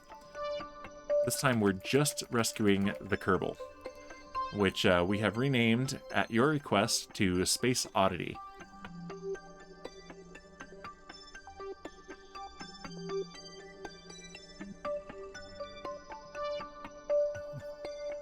Alright, we're gonna point retrograde. Yeah, we're 92 meters per second relative to the target, which is 6.5 kilometers away. So we are going to want to tighten that and slow down. But yeah, we are definitely space truckers right now.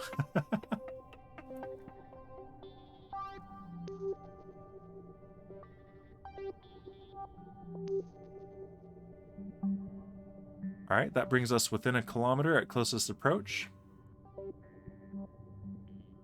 500 meters. And that will do for now. We're 4 kilometers away.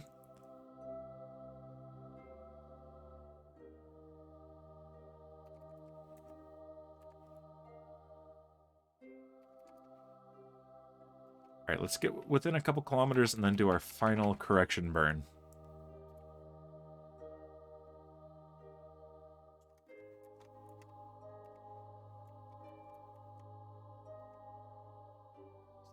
Since we're going retrograde, wherever I am pointed will push the retrograde marker away from where I'm pointed. So I'm pushing it towards the anti-target marker. 300 meters at closest approach. 200 meters. 100. All right, 60 meters at closest approach. I don't really want to get much closer than that. We don't want to collision. That would be bad.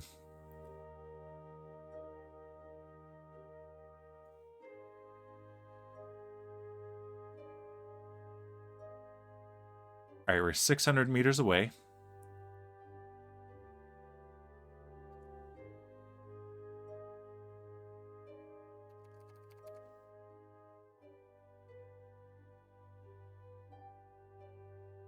$200 meters away.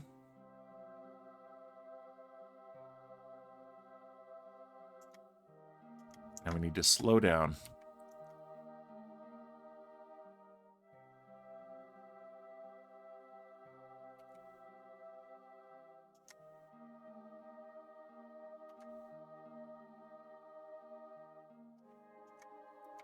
There we go. 0.1 meters per second is pretty good, and we're 64 meters away, a whole stack of meters away. And here we're going to find out if what I did worked. And it sure did. Hey, Supreme Doom, check this out. Look at the flag on your capsule. Right there. It's only half lit up. Let's turn off the UI and take a screenshot. So that is a thing that Supreme Doom made out of paper and sent me a picture at my request. So the color scheme is orange, brown, and yellow. So the colors of Jane Cobb's costume from Firefly. And so Supreme Doom has been making these for her first 10 subscribers. And this is her flag in-game. And it was really tricky to add, but I'm very happy that it worked out. So let's go ahead and put Supreme Doom. There you are, right there. Supreme Oddity Kerman on extra vehicular activity. And let go. And in fact, let's see if we can bump this thing so that we can look at the flag a little bit better in the light. Instead, I've put it in the shadow. No problem, Supreme Doom. Thanks for making that. That is super cool.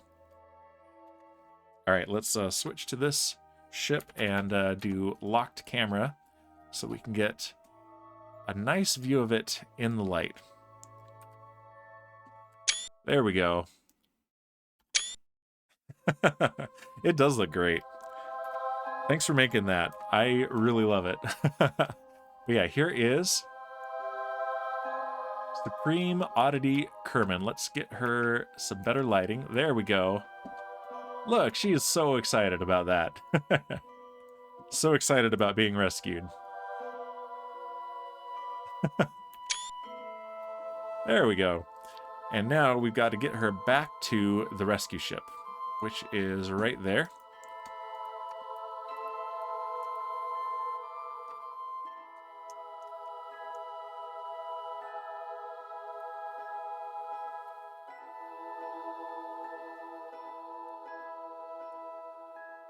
All right, coming into range.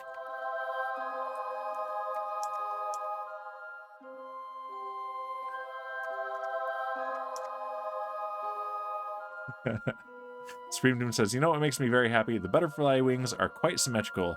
It's not a lopsided butterfly. Yep, only just a tiny bit that I think is really great for the natural look of it. Yeah, they're very, very well balanced wings. And I know you were worried about the size of the antennas, and sure, they're big, but they're great. I like it. It's perfect, and the color scheme is fantastic. And board, and Supreme Oddity Kerman is part of the crew. I'm pretty cute, she says. And she is a scientist. All right, so there is a Kerbal rescued, and I'm going to go ahead and mark as complete that redeem. All right, so we have another one, though. We have to rescue, and this is yet another one redeemed by Elric, the Troll King. Yeah, very pleased with it. Thank you very much, Supreme Doom. And you should put your Twitter in here. People should be following you if they are not, because you post pictures of those, and you're doing several of them, and they are all great. Let's see, where is Dan Bear Hoglet? There it is, set as target. So now we need to let this one catch up. So we need to go to orbit, reference, and burn prograde.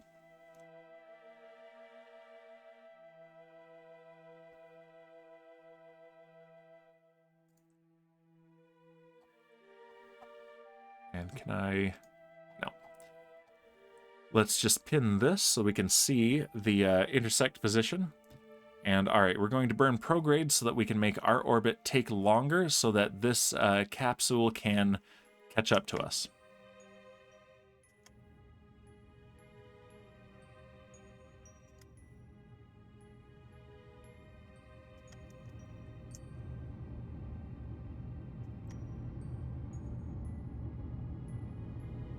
And I think I need to pin this one as well. There we go.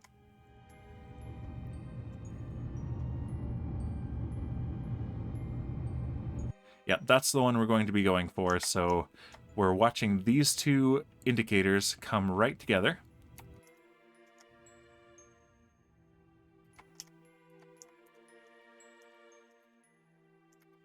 .3 kilometers. That's about as good as you could ever hope for.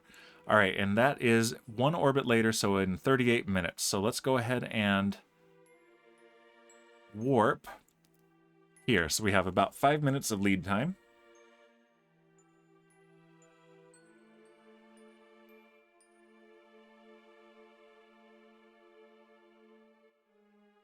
And while we warp, I'm going to hydrate myself.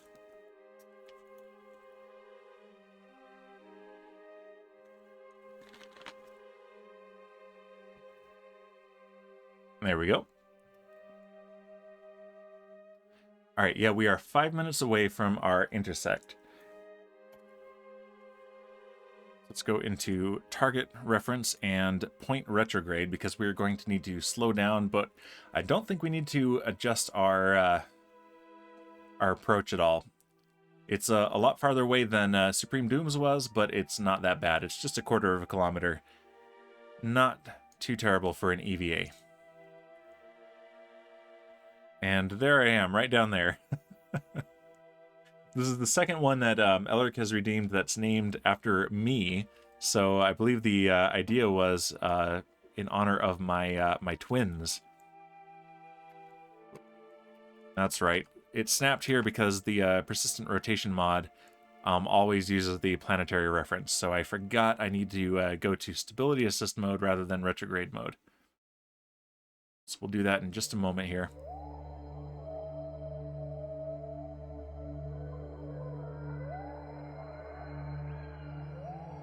There we go. See, I actually have quite a few of my First Craft friends in the crew here.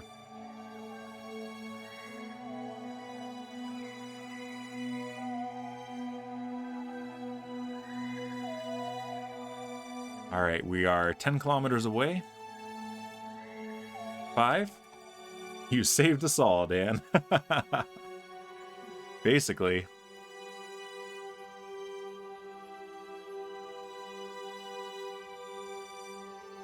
All right, now we're going to be doing our braking burn. Let's go ahead and start slowing down. Dan, the First Craft savior. Oh yeah, we are blasting right past me. Whoops. Yep, I underestimated how fast I was going, but it's not going to be a big deal. Half a kilometer away instead of a 1/4 kilometer away. I can still do it on the EVA. There we go. All right, so let's switch. And I'm gonna, I forgot to do this on the other one, but that's all right. Reclassify this as debris. And I think oh yeah, so this one is a female Kerbal because I've got a son and a daughter as twins, boy and girl twins. So we got boy and girl twin Dan Bear Pig Kerbals. And Supreme Doom with the BRB, no worries, Supreme Doom.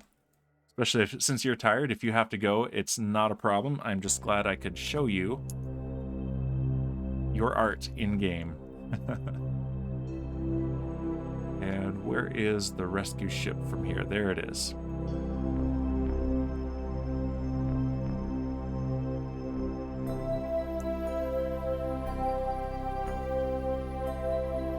All right, we did a hard burn to get there quickly.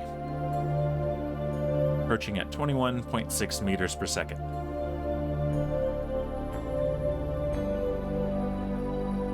Now we'll start slowing down.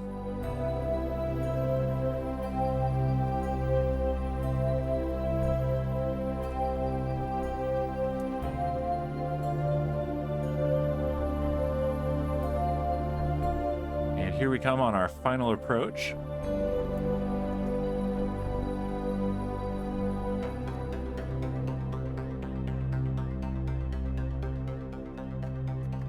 And what have we got here? Scientist. Scientists are what we need the most right now. We got lots of engineers, lots of pilots. We definitely want scientists for future missions.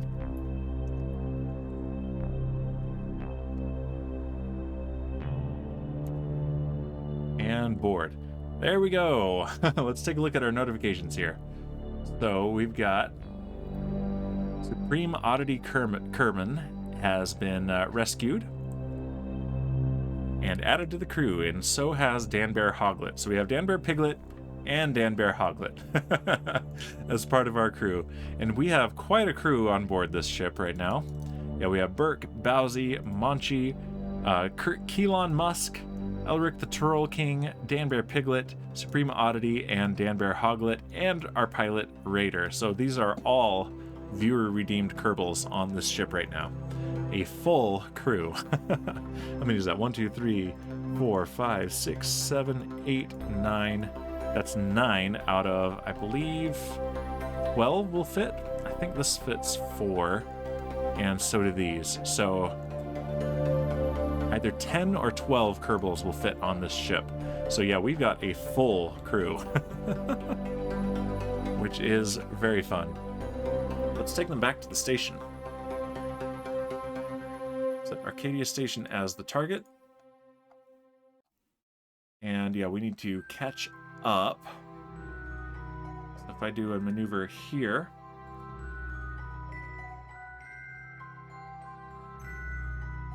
bring our apoapsis up to about 150 kilometers. That's too high.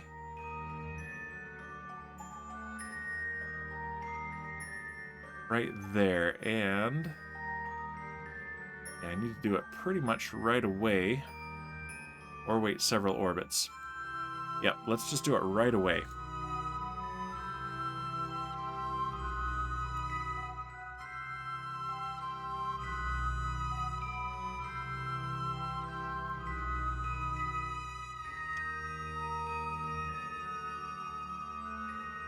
And we'll definitely need a correction burn after this.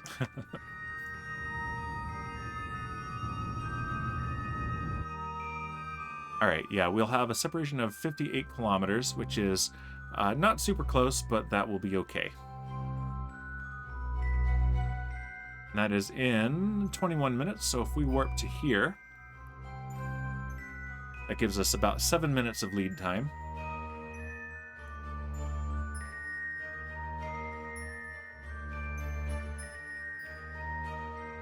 Yeah, and I am planning to go a little bit longer today. I'm experimenting with potentially going up to 3 hours for streams. Coming up on 1 year of streaming at the end of this month. So, yeah, I don't really want to add another day to my schedule because that means a lot more prep, and I don't know that I can actually maintain that. But I do want to stream more. And I'm thinking that streaming for 3 hours each day that I stream instead of 2 is the way to go. So we'll see how much longer we go here today. All right, let's tighten this up. That's actually not a good idea. Let's not do it that way. That's going to bring us into the atmosphere. We don't want that.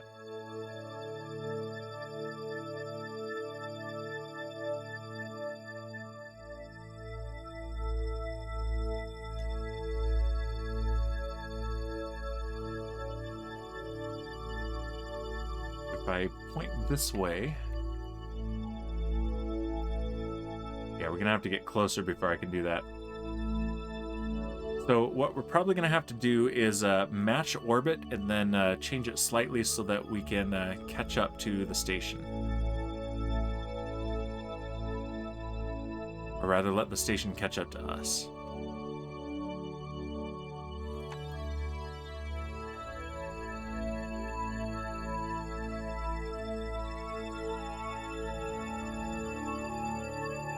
Alright, so we want to be at apoapsis, which we are right now, so let's burn.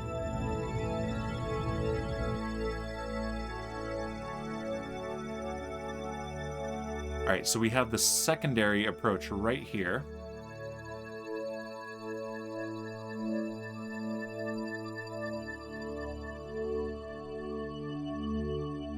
Right there.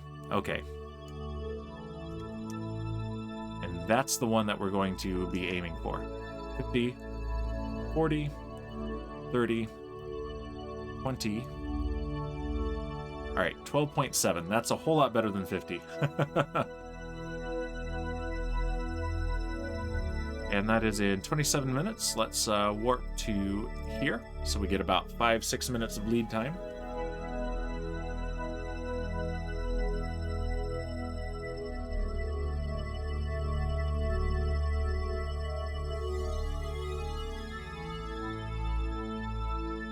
And switch to target reference and point retrograde, because now we're going to be doing our actual correction burns. Ones that will not take us into the atmosphere.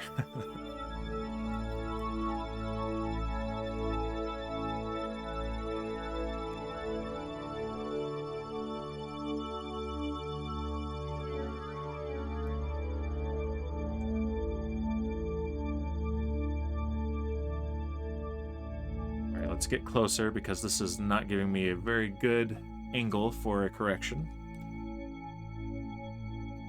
But I think this will be.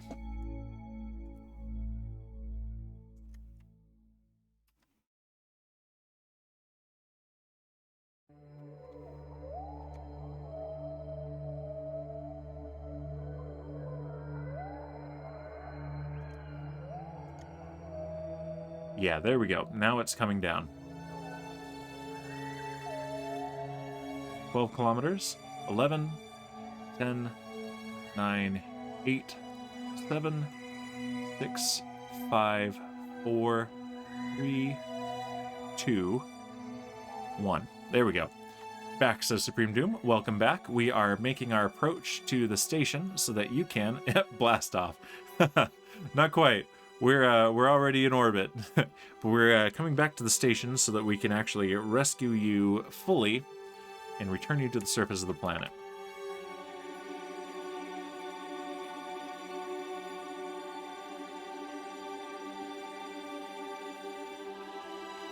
There's the station coming up behind us. It's nice and big, so we can actually see it from here, even though we can't make out all the details yet.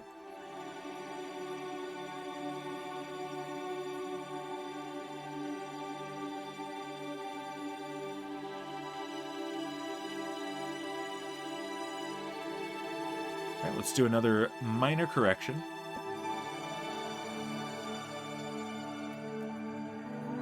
Yeah, these more efficient engines are really helping.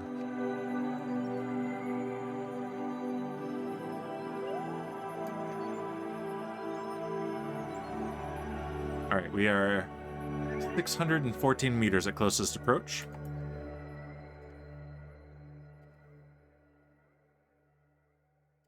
All right, we're coming up on where it's going to load the station into physics range, so we'll get a lag spike. There it is right there. Let's tighten up this approach just a little bit more.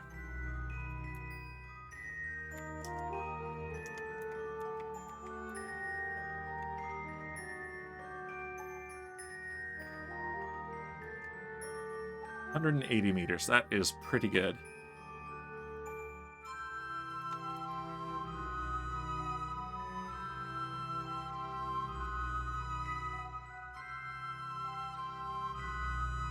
There we go. And of course we're coming up on the station at night, but that's all right.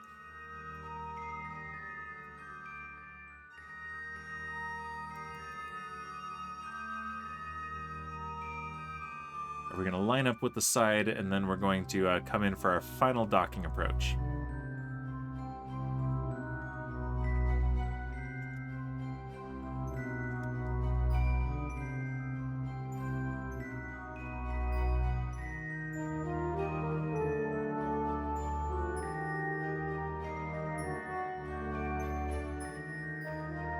Yeah, it looks like we're going to have to avoid those two ports because they're taken, but we can dock right there if we want.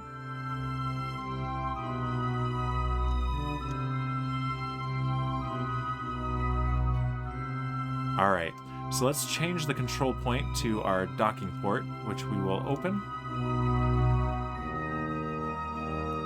Lock the camera and aim it right there. There we go.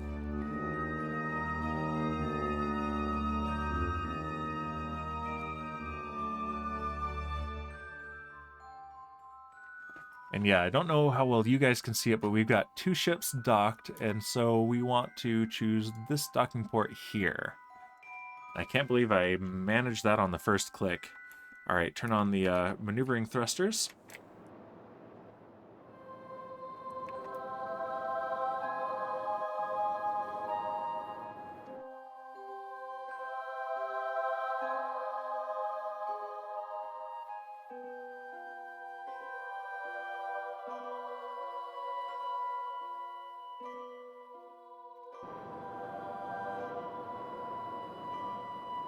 And this is going to be our final docking approach. Pretty much routine by now.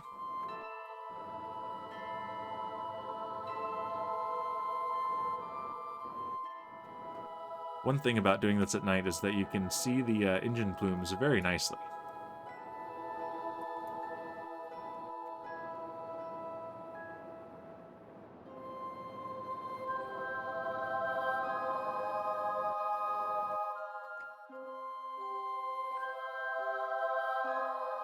Meters away. Oh, Raider redeeming Boozinate. Uh-oh, he's dooming us all. Raider, you're the pilot here, so I'm counting on you to fly well while I am boozinating. Here we go. Drink cam on.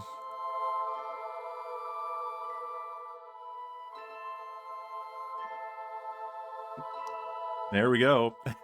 Raider. Ridiculous. I approve. Not in real life, but in a video game, it's okay. Don't drink and drive, kids, unless it's in a video game. And if you're kids, don't drink. Oh, that is not what I wanted to do. I was using the controls from EVA instead of the proper ones for... Alright, so that's going to waste a little bit of RCS fuel, but that's okay. Blame the booze. It wasn't the booze.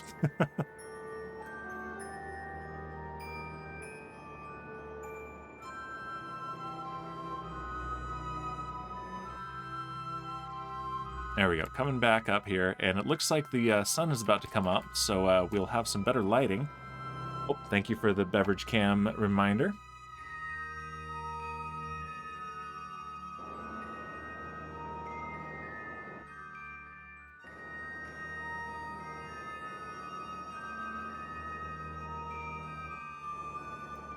I need to put a nice border on that and a label. We've got some ideas. All right, we're coming in on final approach. We're 18 meters away.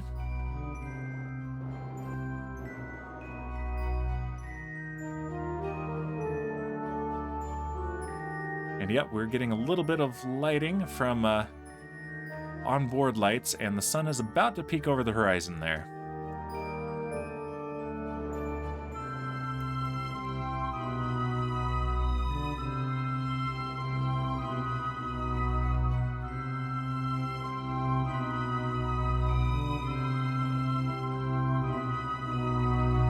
Lining up.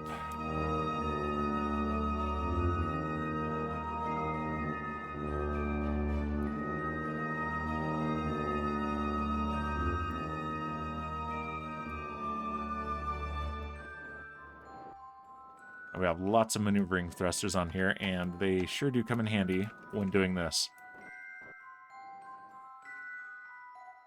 All right, here we go.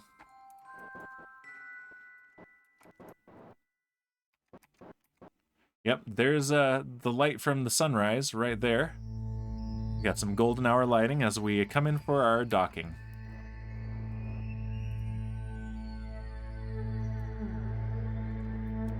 Come on. There we go. Perfect. All right, yeah. Welcome home to Arcadia Station, Dan Bear Hoglet, and Supreme Oddity Kerman. Let's see, what else do we have going on right now? First, what we can do, I will need to bring some more of these up here, and I need to move this out of the way of that. So let's actually do that while we're here, and then let's bring Supreme Doom home to the surface. Let's undock our space forklift. And let's set this as our target.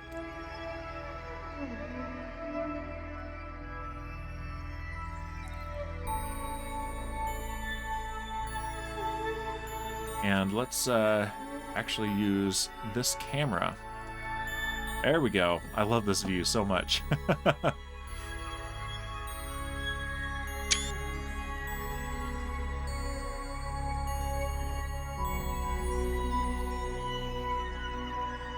This is that Hullcam VDS mod, Elric. Among other camera parts, it adds a camera to every docking port, which provides more realistic dogging, which is hilariously easier than real life than Kerbal docking. All right, we're headed for that docking port right there.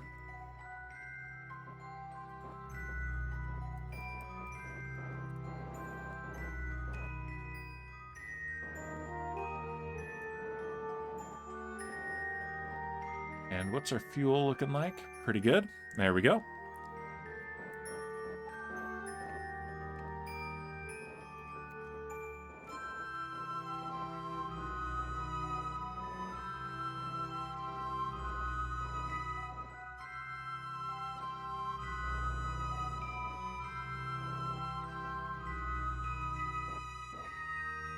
Let's line up with the science module, which is in the way of one of the escape pods, one of the deployable emergency return pods, DERP.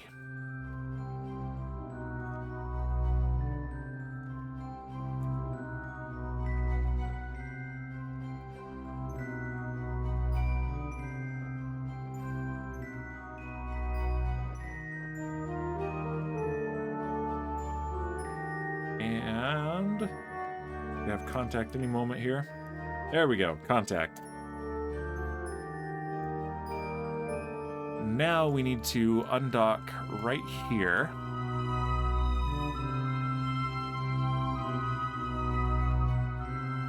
And just rotate.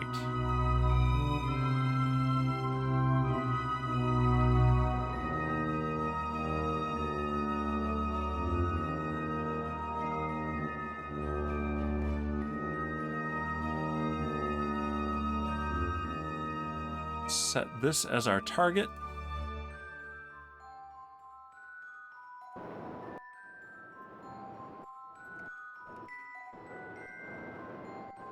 And also control from here. There we go.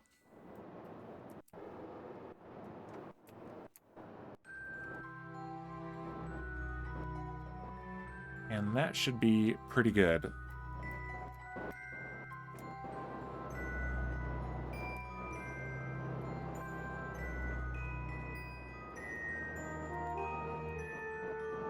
Right there. We're coming in at an angle, but we should be okay, because it's going to correct itself.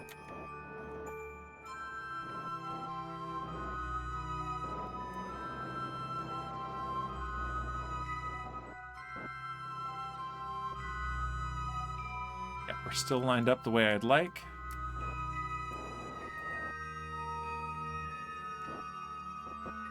And let's push on it.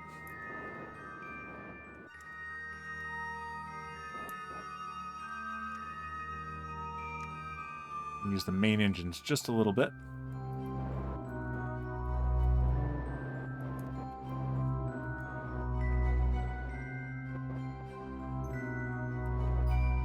All right, I'm gonna have to back off and then come back in. This is tricky with this thing on here. Might have been better just to move this to a different docking port, but this is how I wanted to do this, and I think we'll be okay.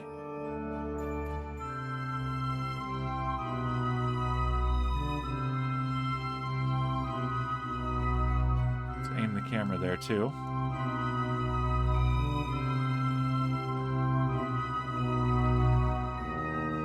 Just need to trick this thing into accepting that this is what we want to be doing. Alright, we're backing off.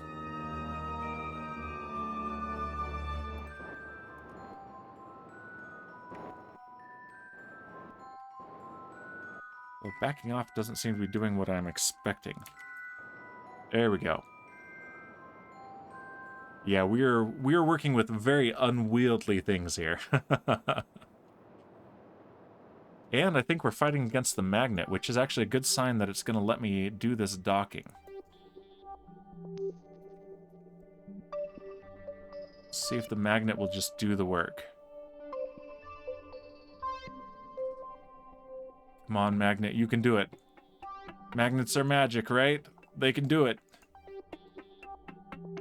Yeah, this should, there we go, we did it. We did it! So yeah, this is now lined up with this, but that's okay because there's clearance. So yeah, we can now safely deploy any of these without colliding. If we had deployed this dirt module before, it would have collided with the science module. So let's go ahead and transfer some crew. We have right here, I believe. There's Supreme Oddity. So if we do transfer crew, and we're going to put you in this dirt module right here, and re-enter Kerbin's atmosphere, and collect our money, because that's why we did this, is for the money. No other reason, definitely. Undock.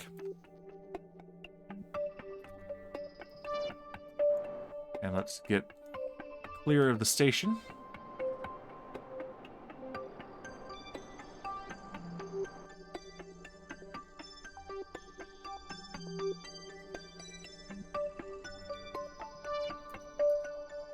And we will point retrograde to Kerbin's orbit. And start our engines. Goodbye, Arcadia Station. We are on our way home. Let's turn on the emergency lights, too. There we go. Alright, so we're going to go for a periapsis of about 32 kilometers, so nice in the center of Kerbin's atmosphere. We can speed up the game for this. These are very low-thrust engines. Not very efficient either. They use monopropellant, but they don't have to be efficient.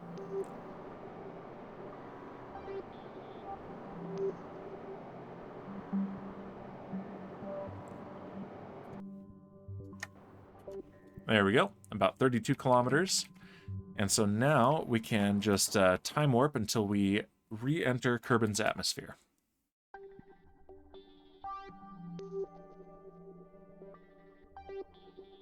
These are aerodynamically stable, so we don't have to hold attitude with our reaction wheels or our thrusters, but we're going to get close.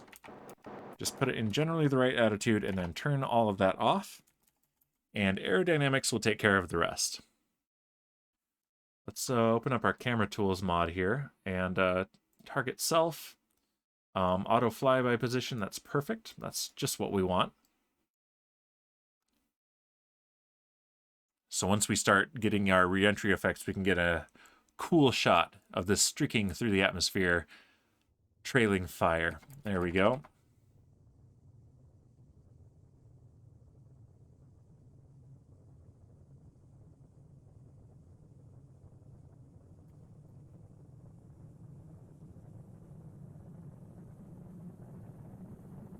Since Elric was asking about mods earlier, I'm mentioning mods more often than usual today. So these are the stock reentry effects, and this here, this is an unused reentry effect in the stock game, and there's a mod that simply activates that. So these plasma trail molecules, that is the reentry particle effect mod. And camera tools lets me do this.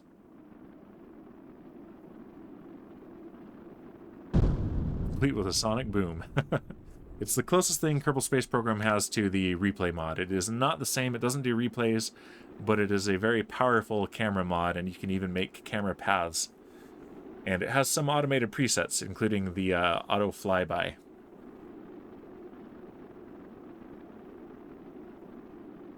Yeah, Supreme Doom is experiencing about 1.5 Gs of force right now. Coming up on 2 Gs. It's not too hard a reentry. It doesn't get much past 2 Gs. I don't think it even gets up to 3 Gs.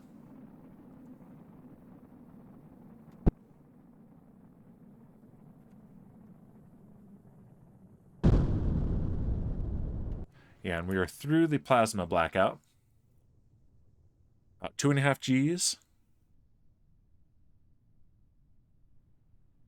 And things are cooling down.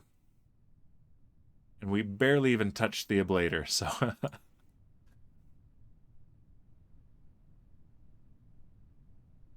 Yep, and G-forces are dropping as well.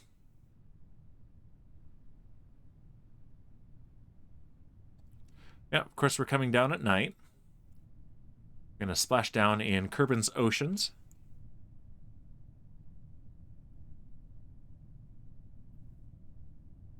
And it is currently safe to deploy the parachutes, but I'm going to wait until we're a couple kilometers off the ground.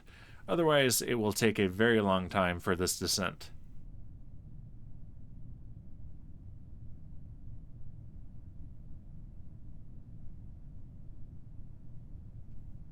In fact, we can speed up the game a little bit here. It used to be very dangerous to speed up the game during the harshest part of reentry, but or during parachute deployment, but they have fixed that a couple updates ago. Still, I like to be safe. Alright, 2.5 kilometers above the surface. And deploying parachutes. Meanwhile, this is Supreme Doom's view. Not a lot to see. You can see the ocean there a little bit. And yep, full parachute deployment. Now we can speed this up again. And come down to a gentle splashdown at just over 3 meters per second.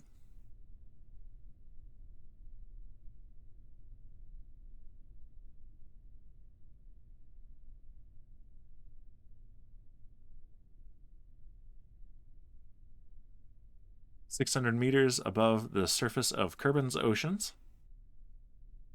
Look at this, the name slightly spills out of the little tag, the little plaque there. 400 meters.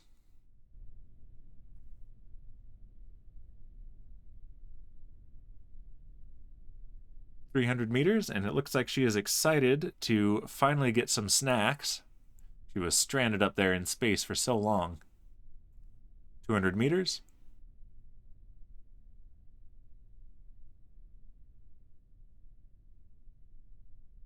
.100 meters. And let's go ahead and slow the game back down to real time.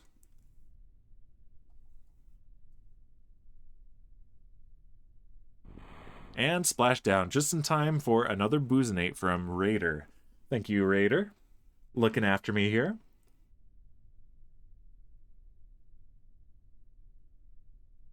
There we go.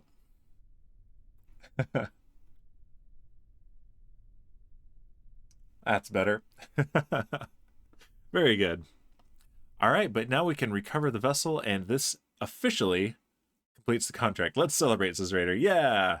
That one was for Supreme Doom. Supreme Oddity Kerman returning to the surface of the planet. Safely. That's the important part. Safely.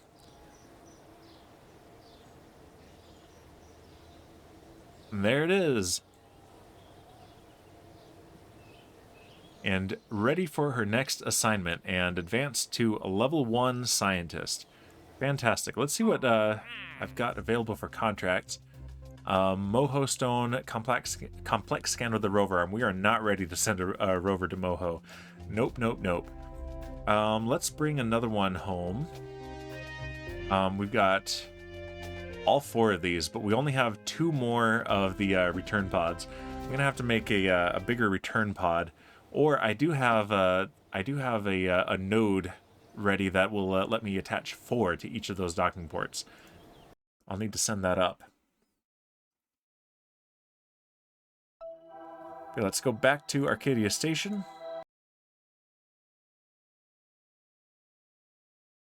And let's bring Burke home. Burke and his fantastic goatee. I guess that's not a goatee. That's a big old mustache and a what do they call that? That little beard? Is that an imperial? I'm not actually sure. Elric, Danbear Piglet, Danbear Hoglet. Those both need to come home, I believe. Let's just double check here. Piglet and Hoglet. Yep. Here. There's Bowsy, Munchie, Keelan Musk, and Burke. Burke is the one we are going to bring home. Transfer crew. And bring him to one of our 2 remaining derp modules. This one right here.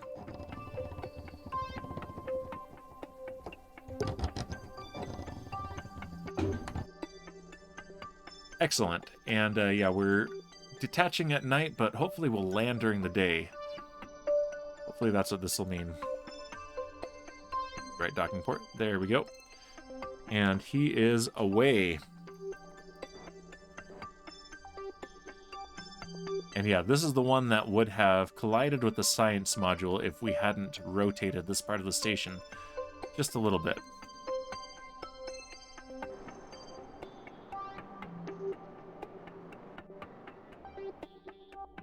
There we go. Let's just go ahead and get clear of the station. And yeah, we're right in the middle of the night here. Of course we are. And Burke is an engineer, so we can't do anything fancy with the piloting. That is all right. Point retrograde.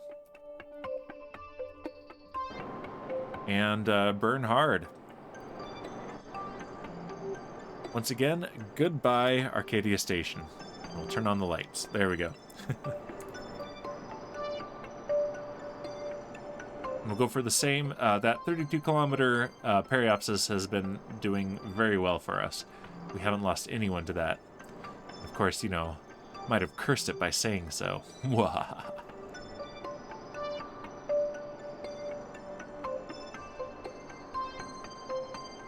Alright, there we go. A little bit lower, but that is fine.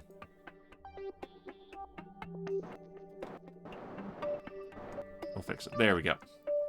Just in case. Alright, and let's time warp until we are entering the atmosphere. And there's the sunrise right there, so that's encouraging.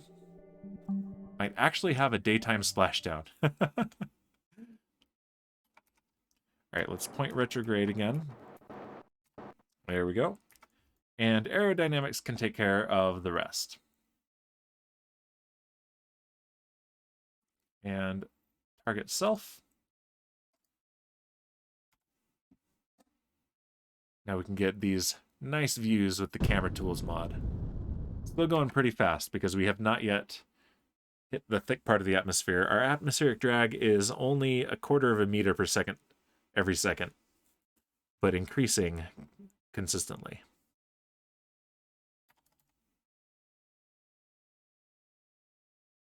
Yeah, I've made sure that the center of gravity is pretty low on these. It helps that the heat shields are a little bit heavy.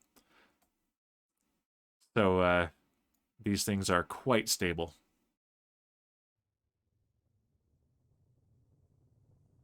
And heating up.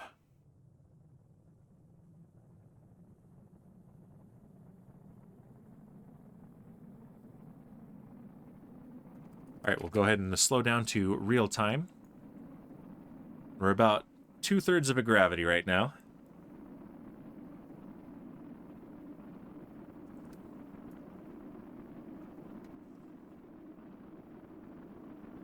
Moon in the background there. Very nice backdrop.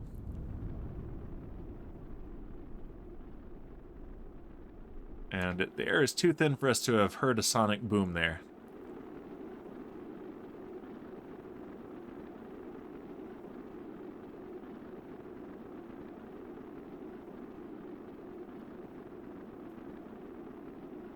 Yeah, we're up to about a G and a half.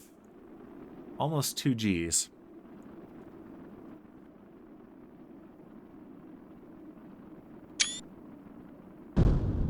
There's the sonic boom.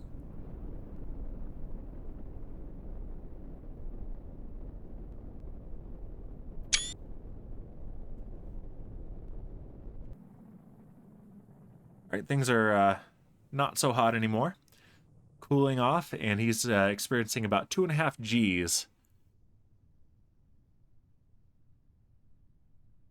And handling it quite stoically. Look at that. Just no expression on that face. He's just like, yep, I'm doing this. This is just fine. Fortunately, we are not hearing Burke's classic phrase, everything is terrible, because everything is not terrible. Everything is going great. Everything is normal.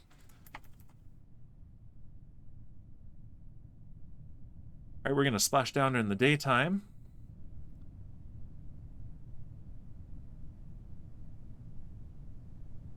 I'm also hoping that by fully completing more of these contracts, we'll get more offered.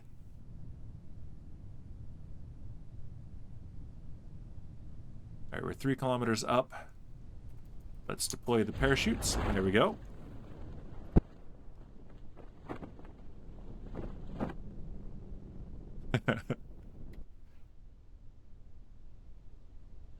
There's full parachute deployment right there. And that was where he experiences the most G-forces, for that brief moment when it really quickly decelerates. Now we've got just a gentle descent to the surface of Kerbin's oceans.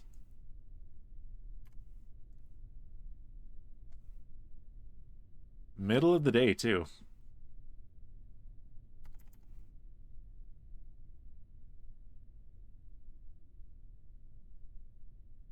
I've been talking a lot, so I'm going to hydrate while we watch this gently descend at 4 times speed.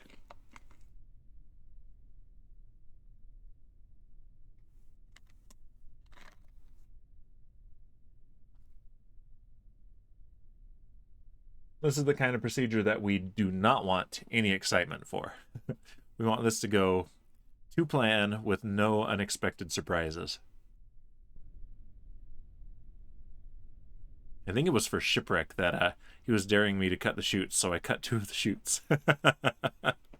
And we have more redundancy than we need, so he was fine. 200 meters up. Oh, we'll get a better view here. There we go. Yeah, we can actually see this time.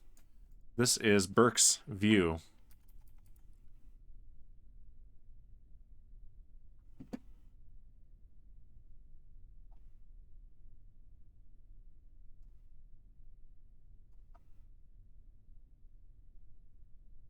A little bit trippy. All right. And splashdown.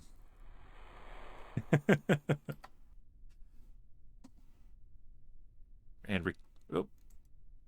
Come on. There we go. Recover vessel. Took 3 clicks. No worries, though. We did it. That is 2 safely returned in a row. As soon as it loads up the Space Center, we will get...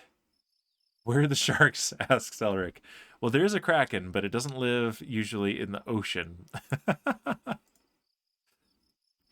All right. Yep.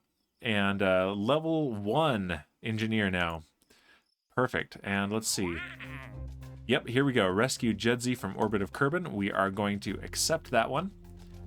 And that will be available. I do need to rename one more for you, Elric. I think you wanted me to call it Dan Bear Derp. So that one will probably end up being Dan Bear Derp, and we'll do that one next time. Let's take a look. Our Duna transfer window is in 40 days. So let's take a look at what we've got here. We have 82 science. And we want to unlock some things, but they are getting very expensive. So even the cheapest stuff we have is 160. We only have half of that. Some of the things that I'm really looking forward to are nuclear propulsion. This one only uses the liquid fuel. It doesn't need an oxidizer. It actually uses the heat from a nuclear reactor to accelerate the gas particles. So It is a very efficient engine, but it is not particularly high thrust. We get 60 kilonewtons, and also it's very heavy. But this is very useful for interplanetary missions, so this is going to be very handy in the future. Large volume containment. These are the big diameter tanks, and we need those for these big engines to properly fit on, so... Yeah, so I really want this. This will be what we'll base the Callisto Mark II heavy launch vehicle on. And rather than make my own homemade air brakes, I really want to get... Are they here?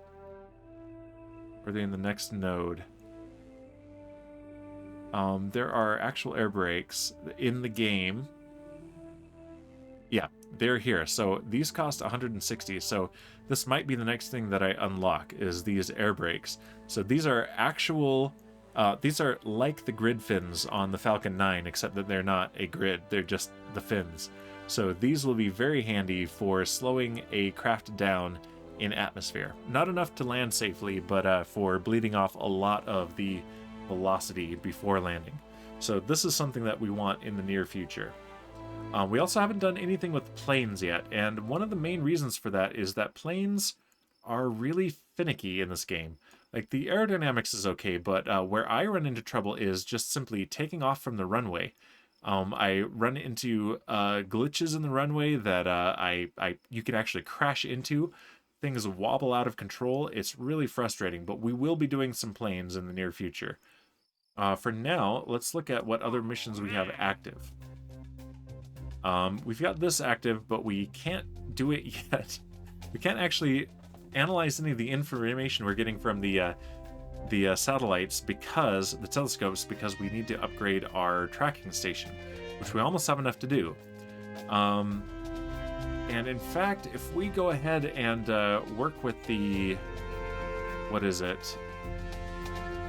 Where is it? The surface one. Surface outpost on Minmus. This is the one that I was talking about at the beginning, that I, since this particular requirement of 6,000 units of liquid fuel is really dumb, this outpost does not need that. We'll never need that. We'll never use that. It doesn't even ask for oxidizer, just the liquid fuel. And it's not a nuclear spacecraft, it's a station on the surface. So I think I'm going to reduce the completion reward, and I've got everything else except for putting 3 scientists aboard done. So I think if I put 3 scientists aboard, we'll be good to go, and I will reduce the completion cost and go into the cheat menu and say, yep, complete. So that is my plan there. Meanwhile, let's next stream, let's do the Duna mission. Let's take a look at our rover on Minmus. In fact, let's take a look at the rover and the station, because I think I might want to move the station. Yep, the SMRT Outpost, Science, Materials, Research, and Technology Outpost. And that thing is right down here near the South Pole. Whereas Optimus Prime, redeemed by viewer Satan, is here near the North Pole. So one or the other I want to move closer, because I want to put these guys onto this outpost.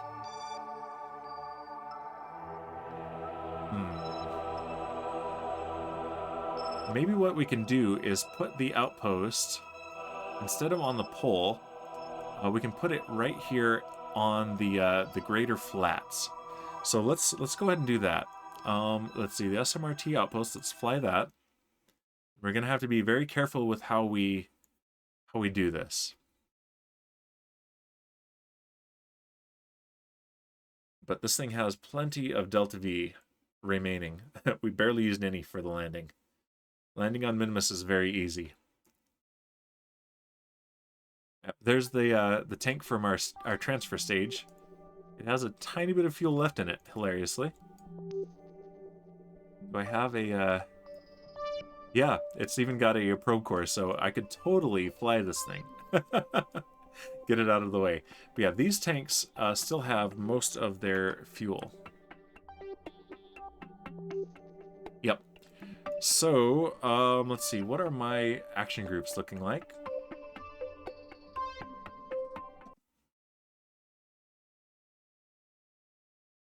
Okay. So I want to make a second action group where that retracts these things. See, these things are on a hinge, and they serve as the actual landing gear. So I want to retract them.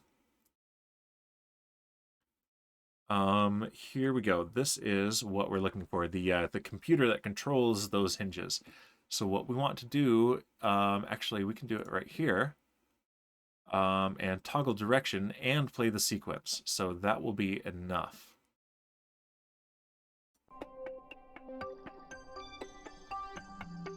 All right, so now if I do that action group, there we go. And let's light the engines, and we are off. And we're going north, which is exactly what we want. Yeah, we want to go to the Greater Flats. Let's go ahead and full throttle. Shipwreck would be proud.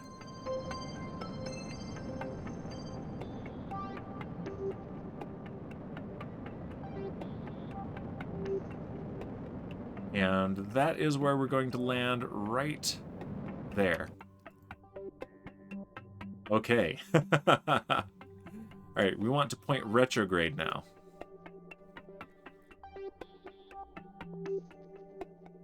Look at this thing, it's a flying space station. A flying surface outpost. Thumbsim, welcome! Haven't seen you in a while, I hope you're doing well. Good to see you here. Thank you for the bits and saying, yo! We are moving a surface outpost on Minmus. That's probably the last thing we're going to do today in the stream. Let's go ahead and put on physics warp here.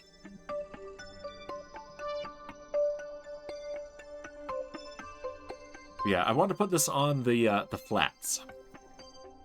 Pretty good, says SimSim. It's me, SimSimat. I'm glad you still remember me. I thought that's who you were. Yes, good to see you. It's been a while since the half-hearted hardcore challenge days. Hydrate. Badland chugs. That's right, because I was in the Badlands for that challenge. Okay, here we go. Here's the drink cam. And here is the hydrate.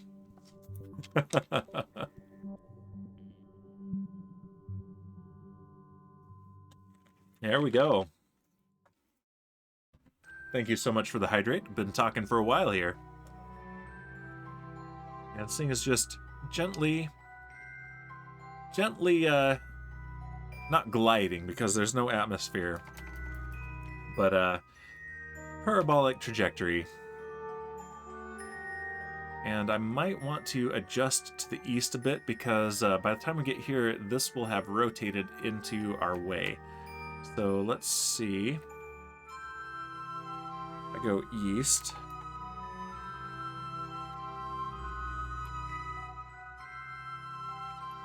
That will help. Yep. Beautiful. Alright, now we want to point retrograde again.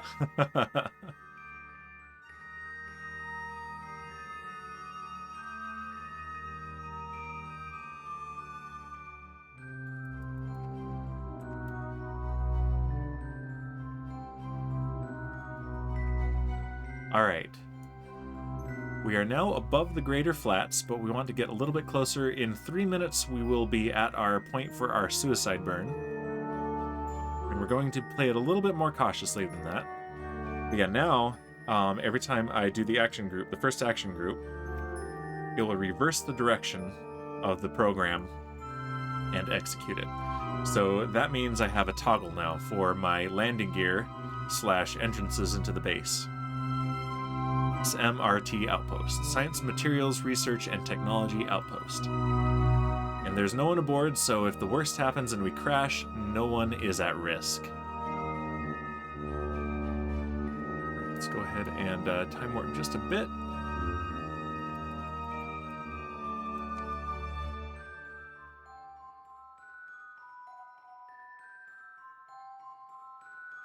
Yeah, this will be, in theory, an easier landing because we are on perfectly level ground instead of a slope on the side of a hill. It wasn't a bad slope, but it was a slope. Yeah, slope is 0 degrees. All right, let's go ahead and slow down a bit.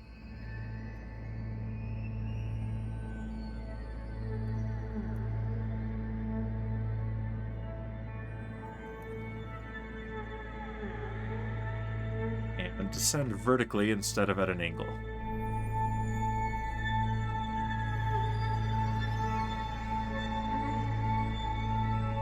Yeah, we have enough delta V that we can do this a few times if we wanted to, but I don't really want to do it more than just this once.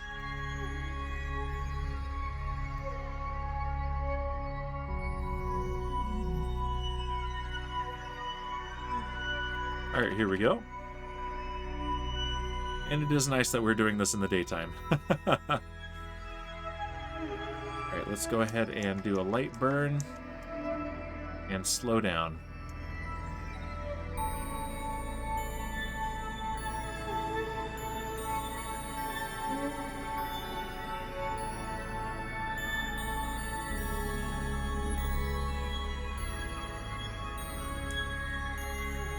But not too much.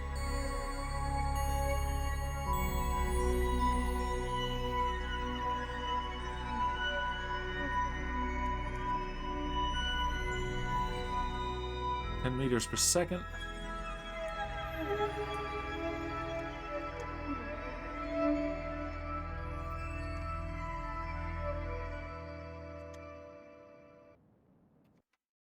All right, and let's deploy the landing gear.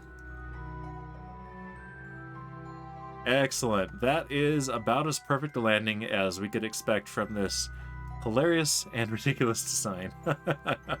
And we can deploy these fuel tanks when we're done with them, and we're probably done with them, but I'm not going to deploy them yet, just in case. So yeah, now we are here on the greater flats of Minmus, and a lot closer to our science rover. So let's go ahead and switch to this. And I believe that they are still out on an EVA from a few streams ago. Yep. That's right, they're still posing for a picture. So who have we got here? We've got Optimus Prime, redeemed by our friend Satan. There's the Piglet 2 rover. And there is Judy Wallace, one of our oldest scientists in the program, before we were even doing Kerbal's redeemed by viewers. So let's put them back on board the rover.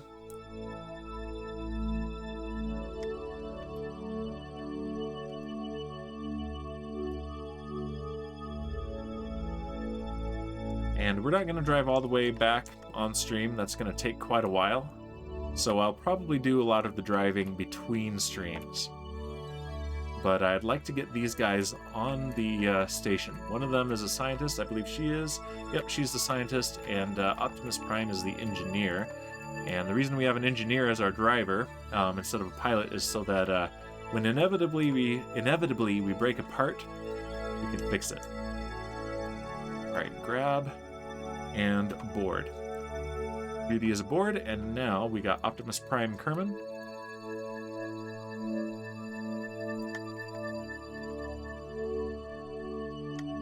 I should have a leaderboard of Kerbal's redeemed. Ulrich is very much in the lead, but I'm not sure if Satan or Twiglet has more for second place.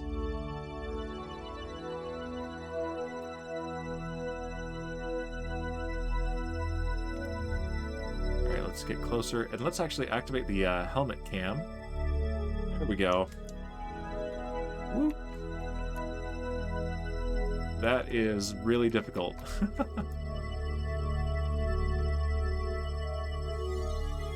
Yeah, let's not do the helmet cam. I changed my mind. That's too derpy. Too difficult to control. There we go. And aboard. All right, so they are on board the Piglet rover, which I always forget, so I have a command.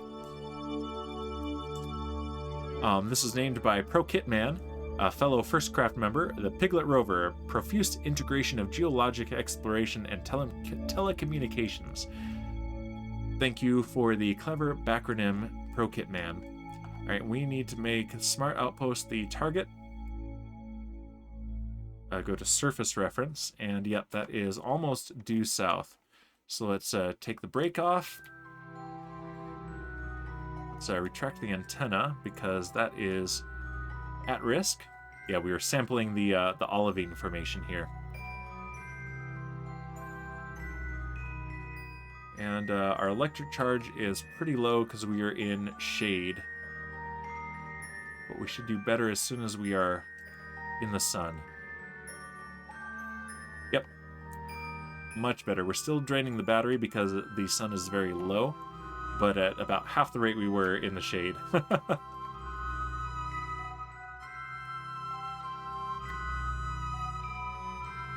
let's get the camera tools out. Target self. And let's just have a... Oh, yeah, the flyby doesn't work particularly well when you're on the surface. So let's turn off auto flyby and set position to out here. There we go. Now we got a cool view of the Piglet rover moving at a sedate 5.5 meters per second across the surface of Midness.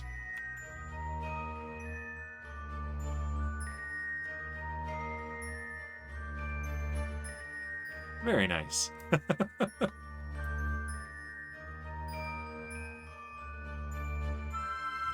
And here's the view inside the cockpit. There's Judy Wallace over there in the co-pilot chair, having a great old time.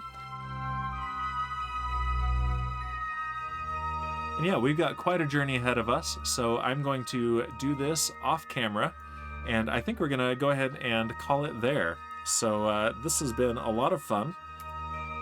Thanks for the patience with the difficult maneuvers. I'm going to go ahead and put on the brake right now. And with the changes of plans on some of the missions. But yeah, I think we did a good job. We sent something to Drez, which we will bear the fruits of that in about a year in-game. But we're going to be passing time a lot quicker going forward. We sent something to Jewel that was originally intended for Elu, but Jewel got in the way, which is fine because we also wanted to send something to Jewel, so that'll be okay. It'll get there in about 3¼ years. So yeah, next we're going to send something to Duna, and that will definitely be able to land. So we're going to send something to the surface of Duna for sure. And that'll be next week.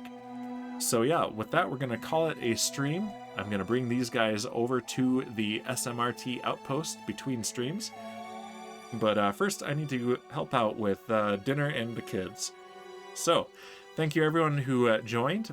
And we will see you next time. Let's see if there's anyone I know online for raiding. Let's see. I'm going to check on my phone. I'm very sad that they did away with the desktop app for Twitch. I use that all the time. So instead, I'm just going to use Discord on my phone. And I think... Oh, yeah, perfect. Let's go to Tiger Duck, an acquaintance of mine, and he is playing Kerbal Space Program. So it's really hard to find decent Kerbal players these days, but he is playing, so let's go to him. And yeah, so I think I have this command ready too. There is the raid message, and of course Stream Elements does not have a subscription, so I can't use the emotes, but if you have them, go ahead and use them. Otherwise, just don't copy that part, but that is the raid message. Run, it's a wild Dan Bear Pig. And yeah, we are going to raid Tiger Duck, and I will see you guys on Monday for more First Craft of Minecraft, and on Wednesday for more retro gaming with Descent. And then next week should be Saturday again for Kerbal Space Program. And yeah, I'll see you guys later.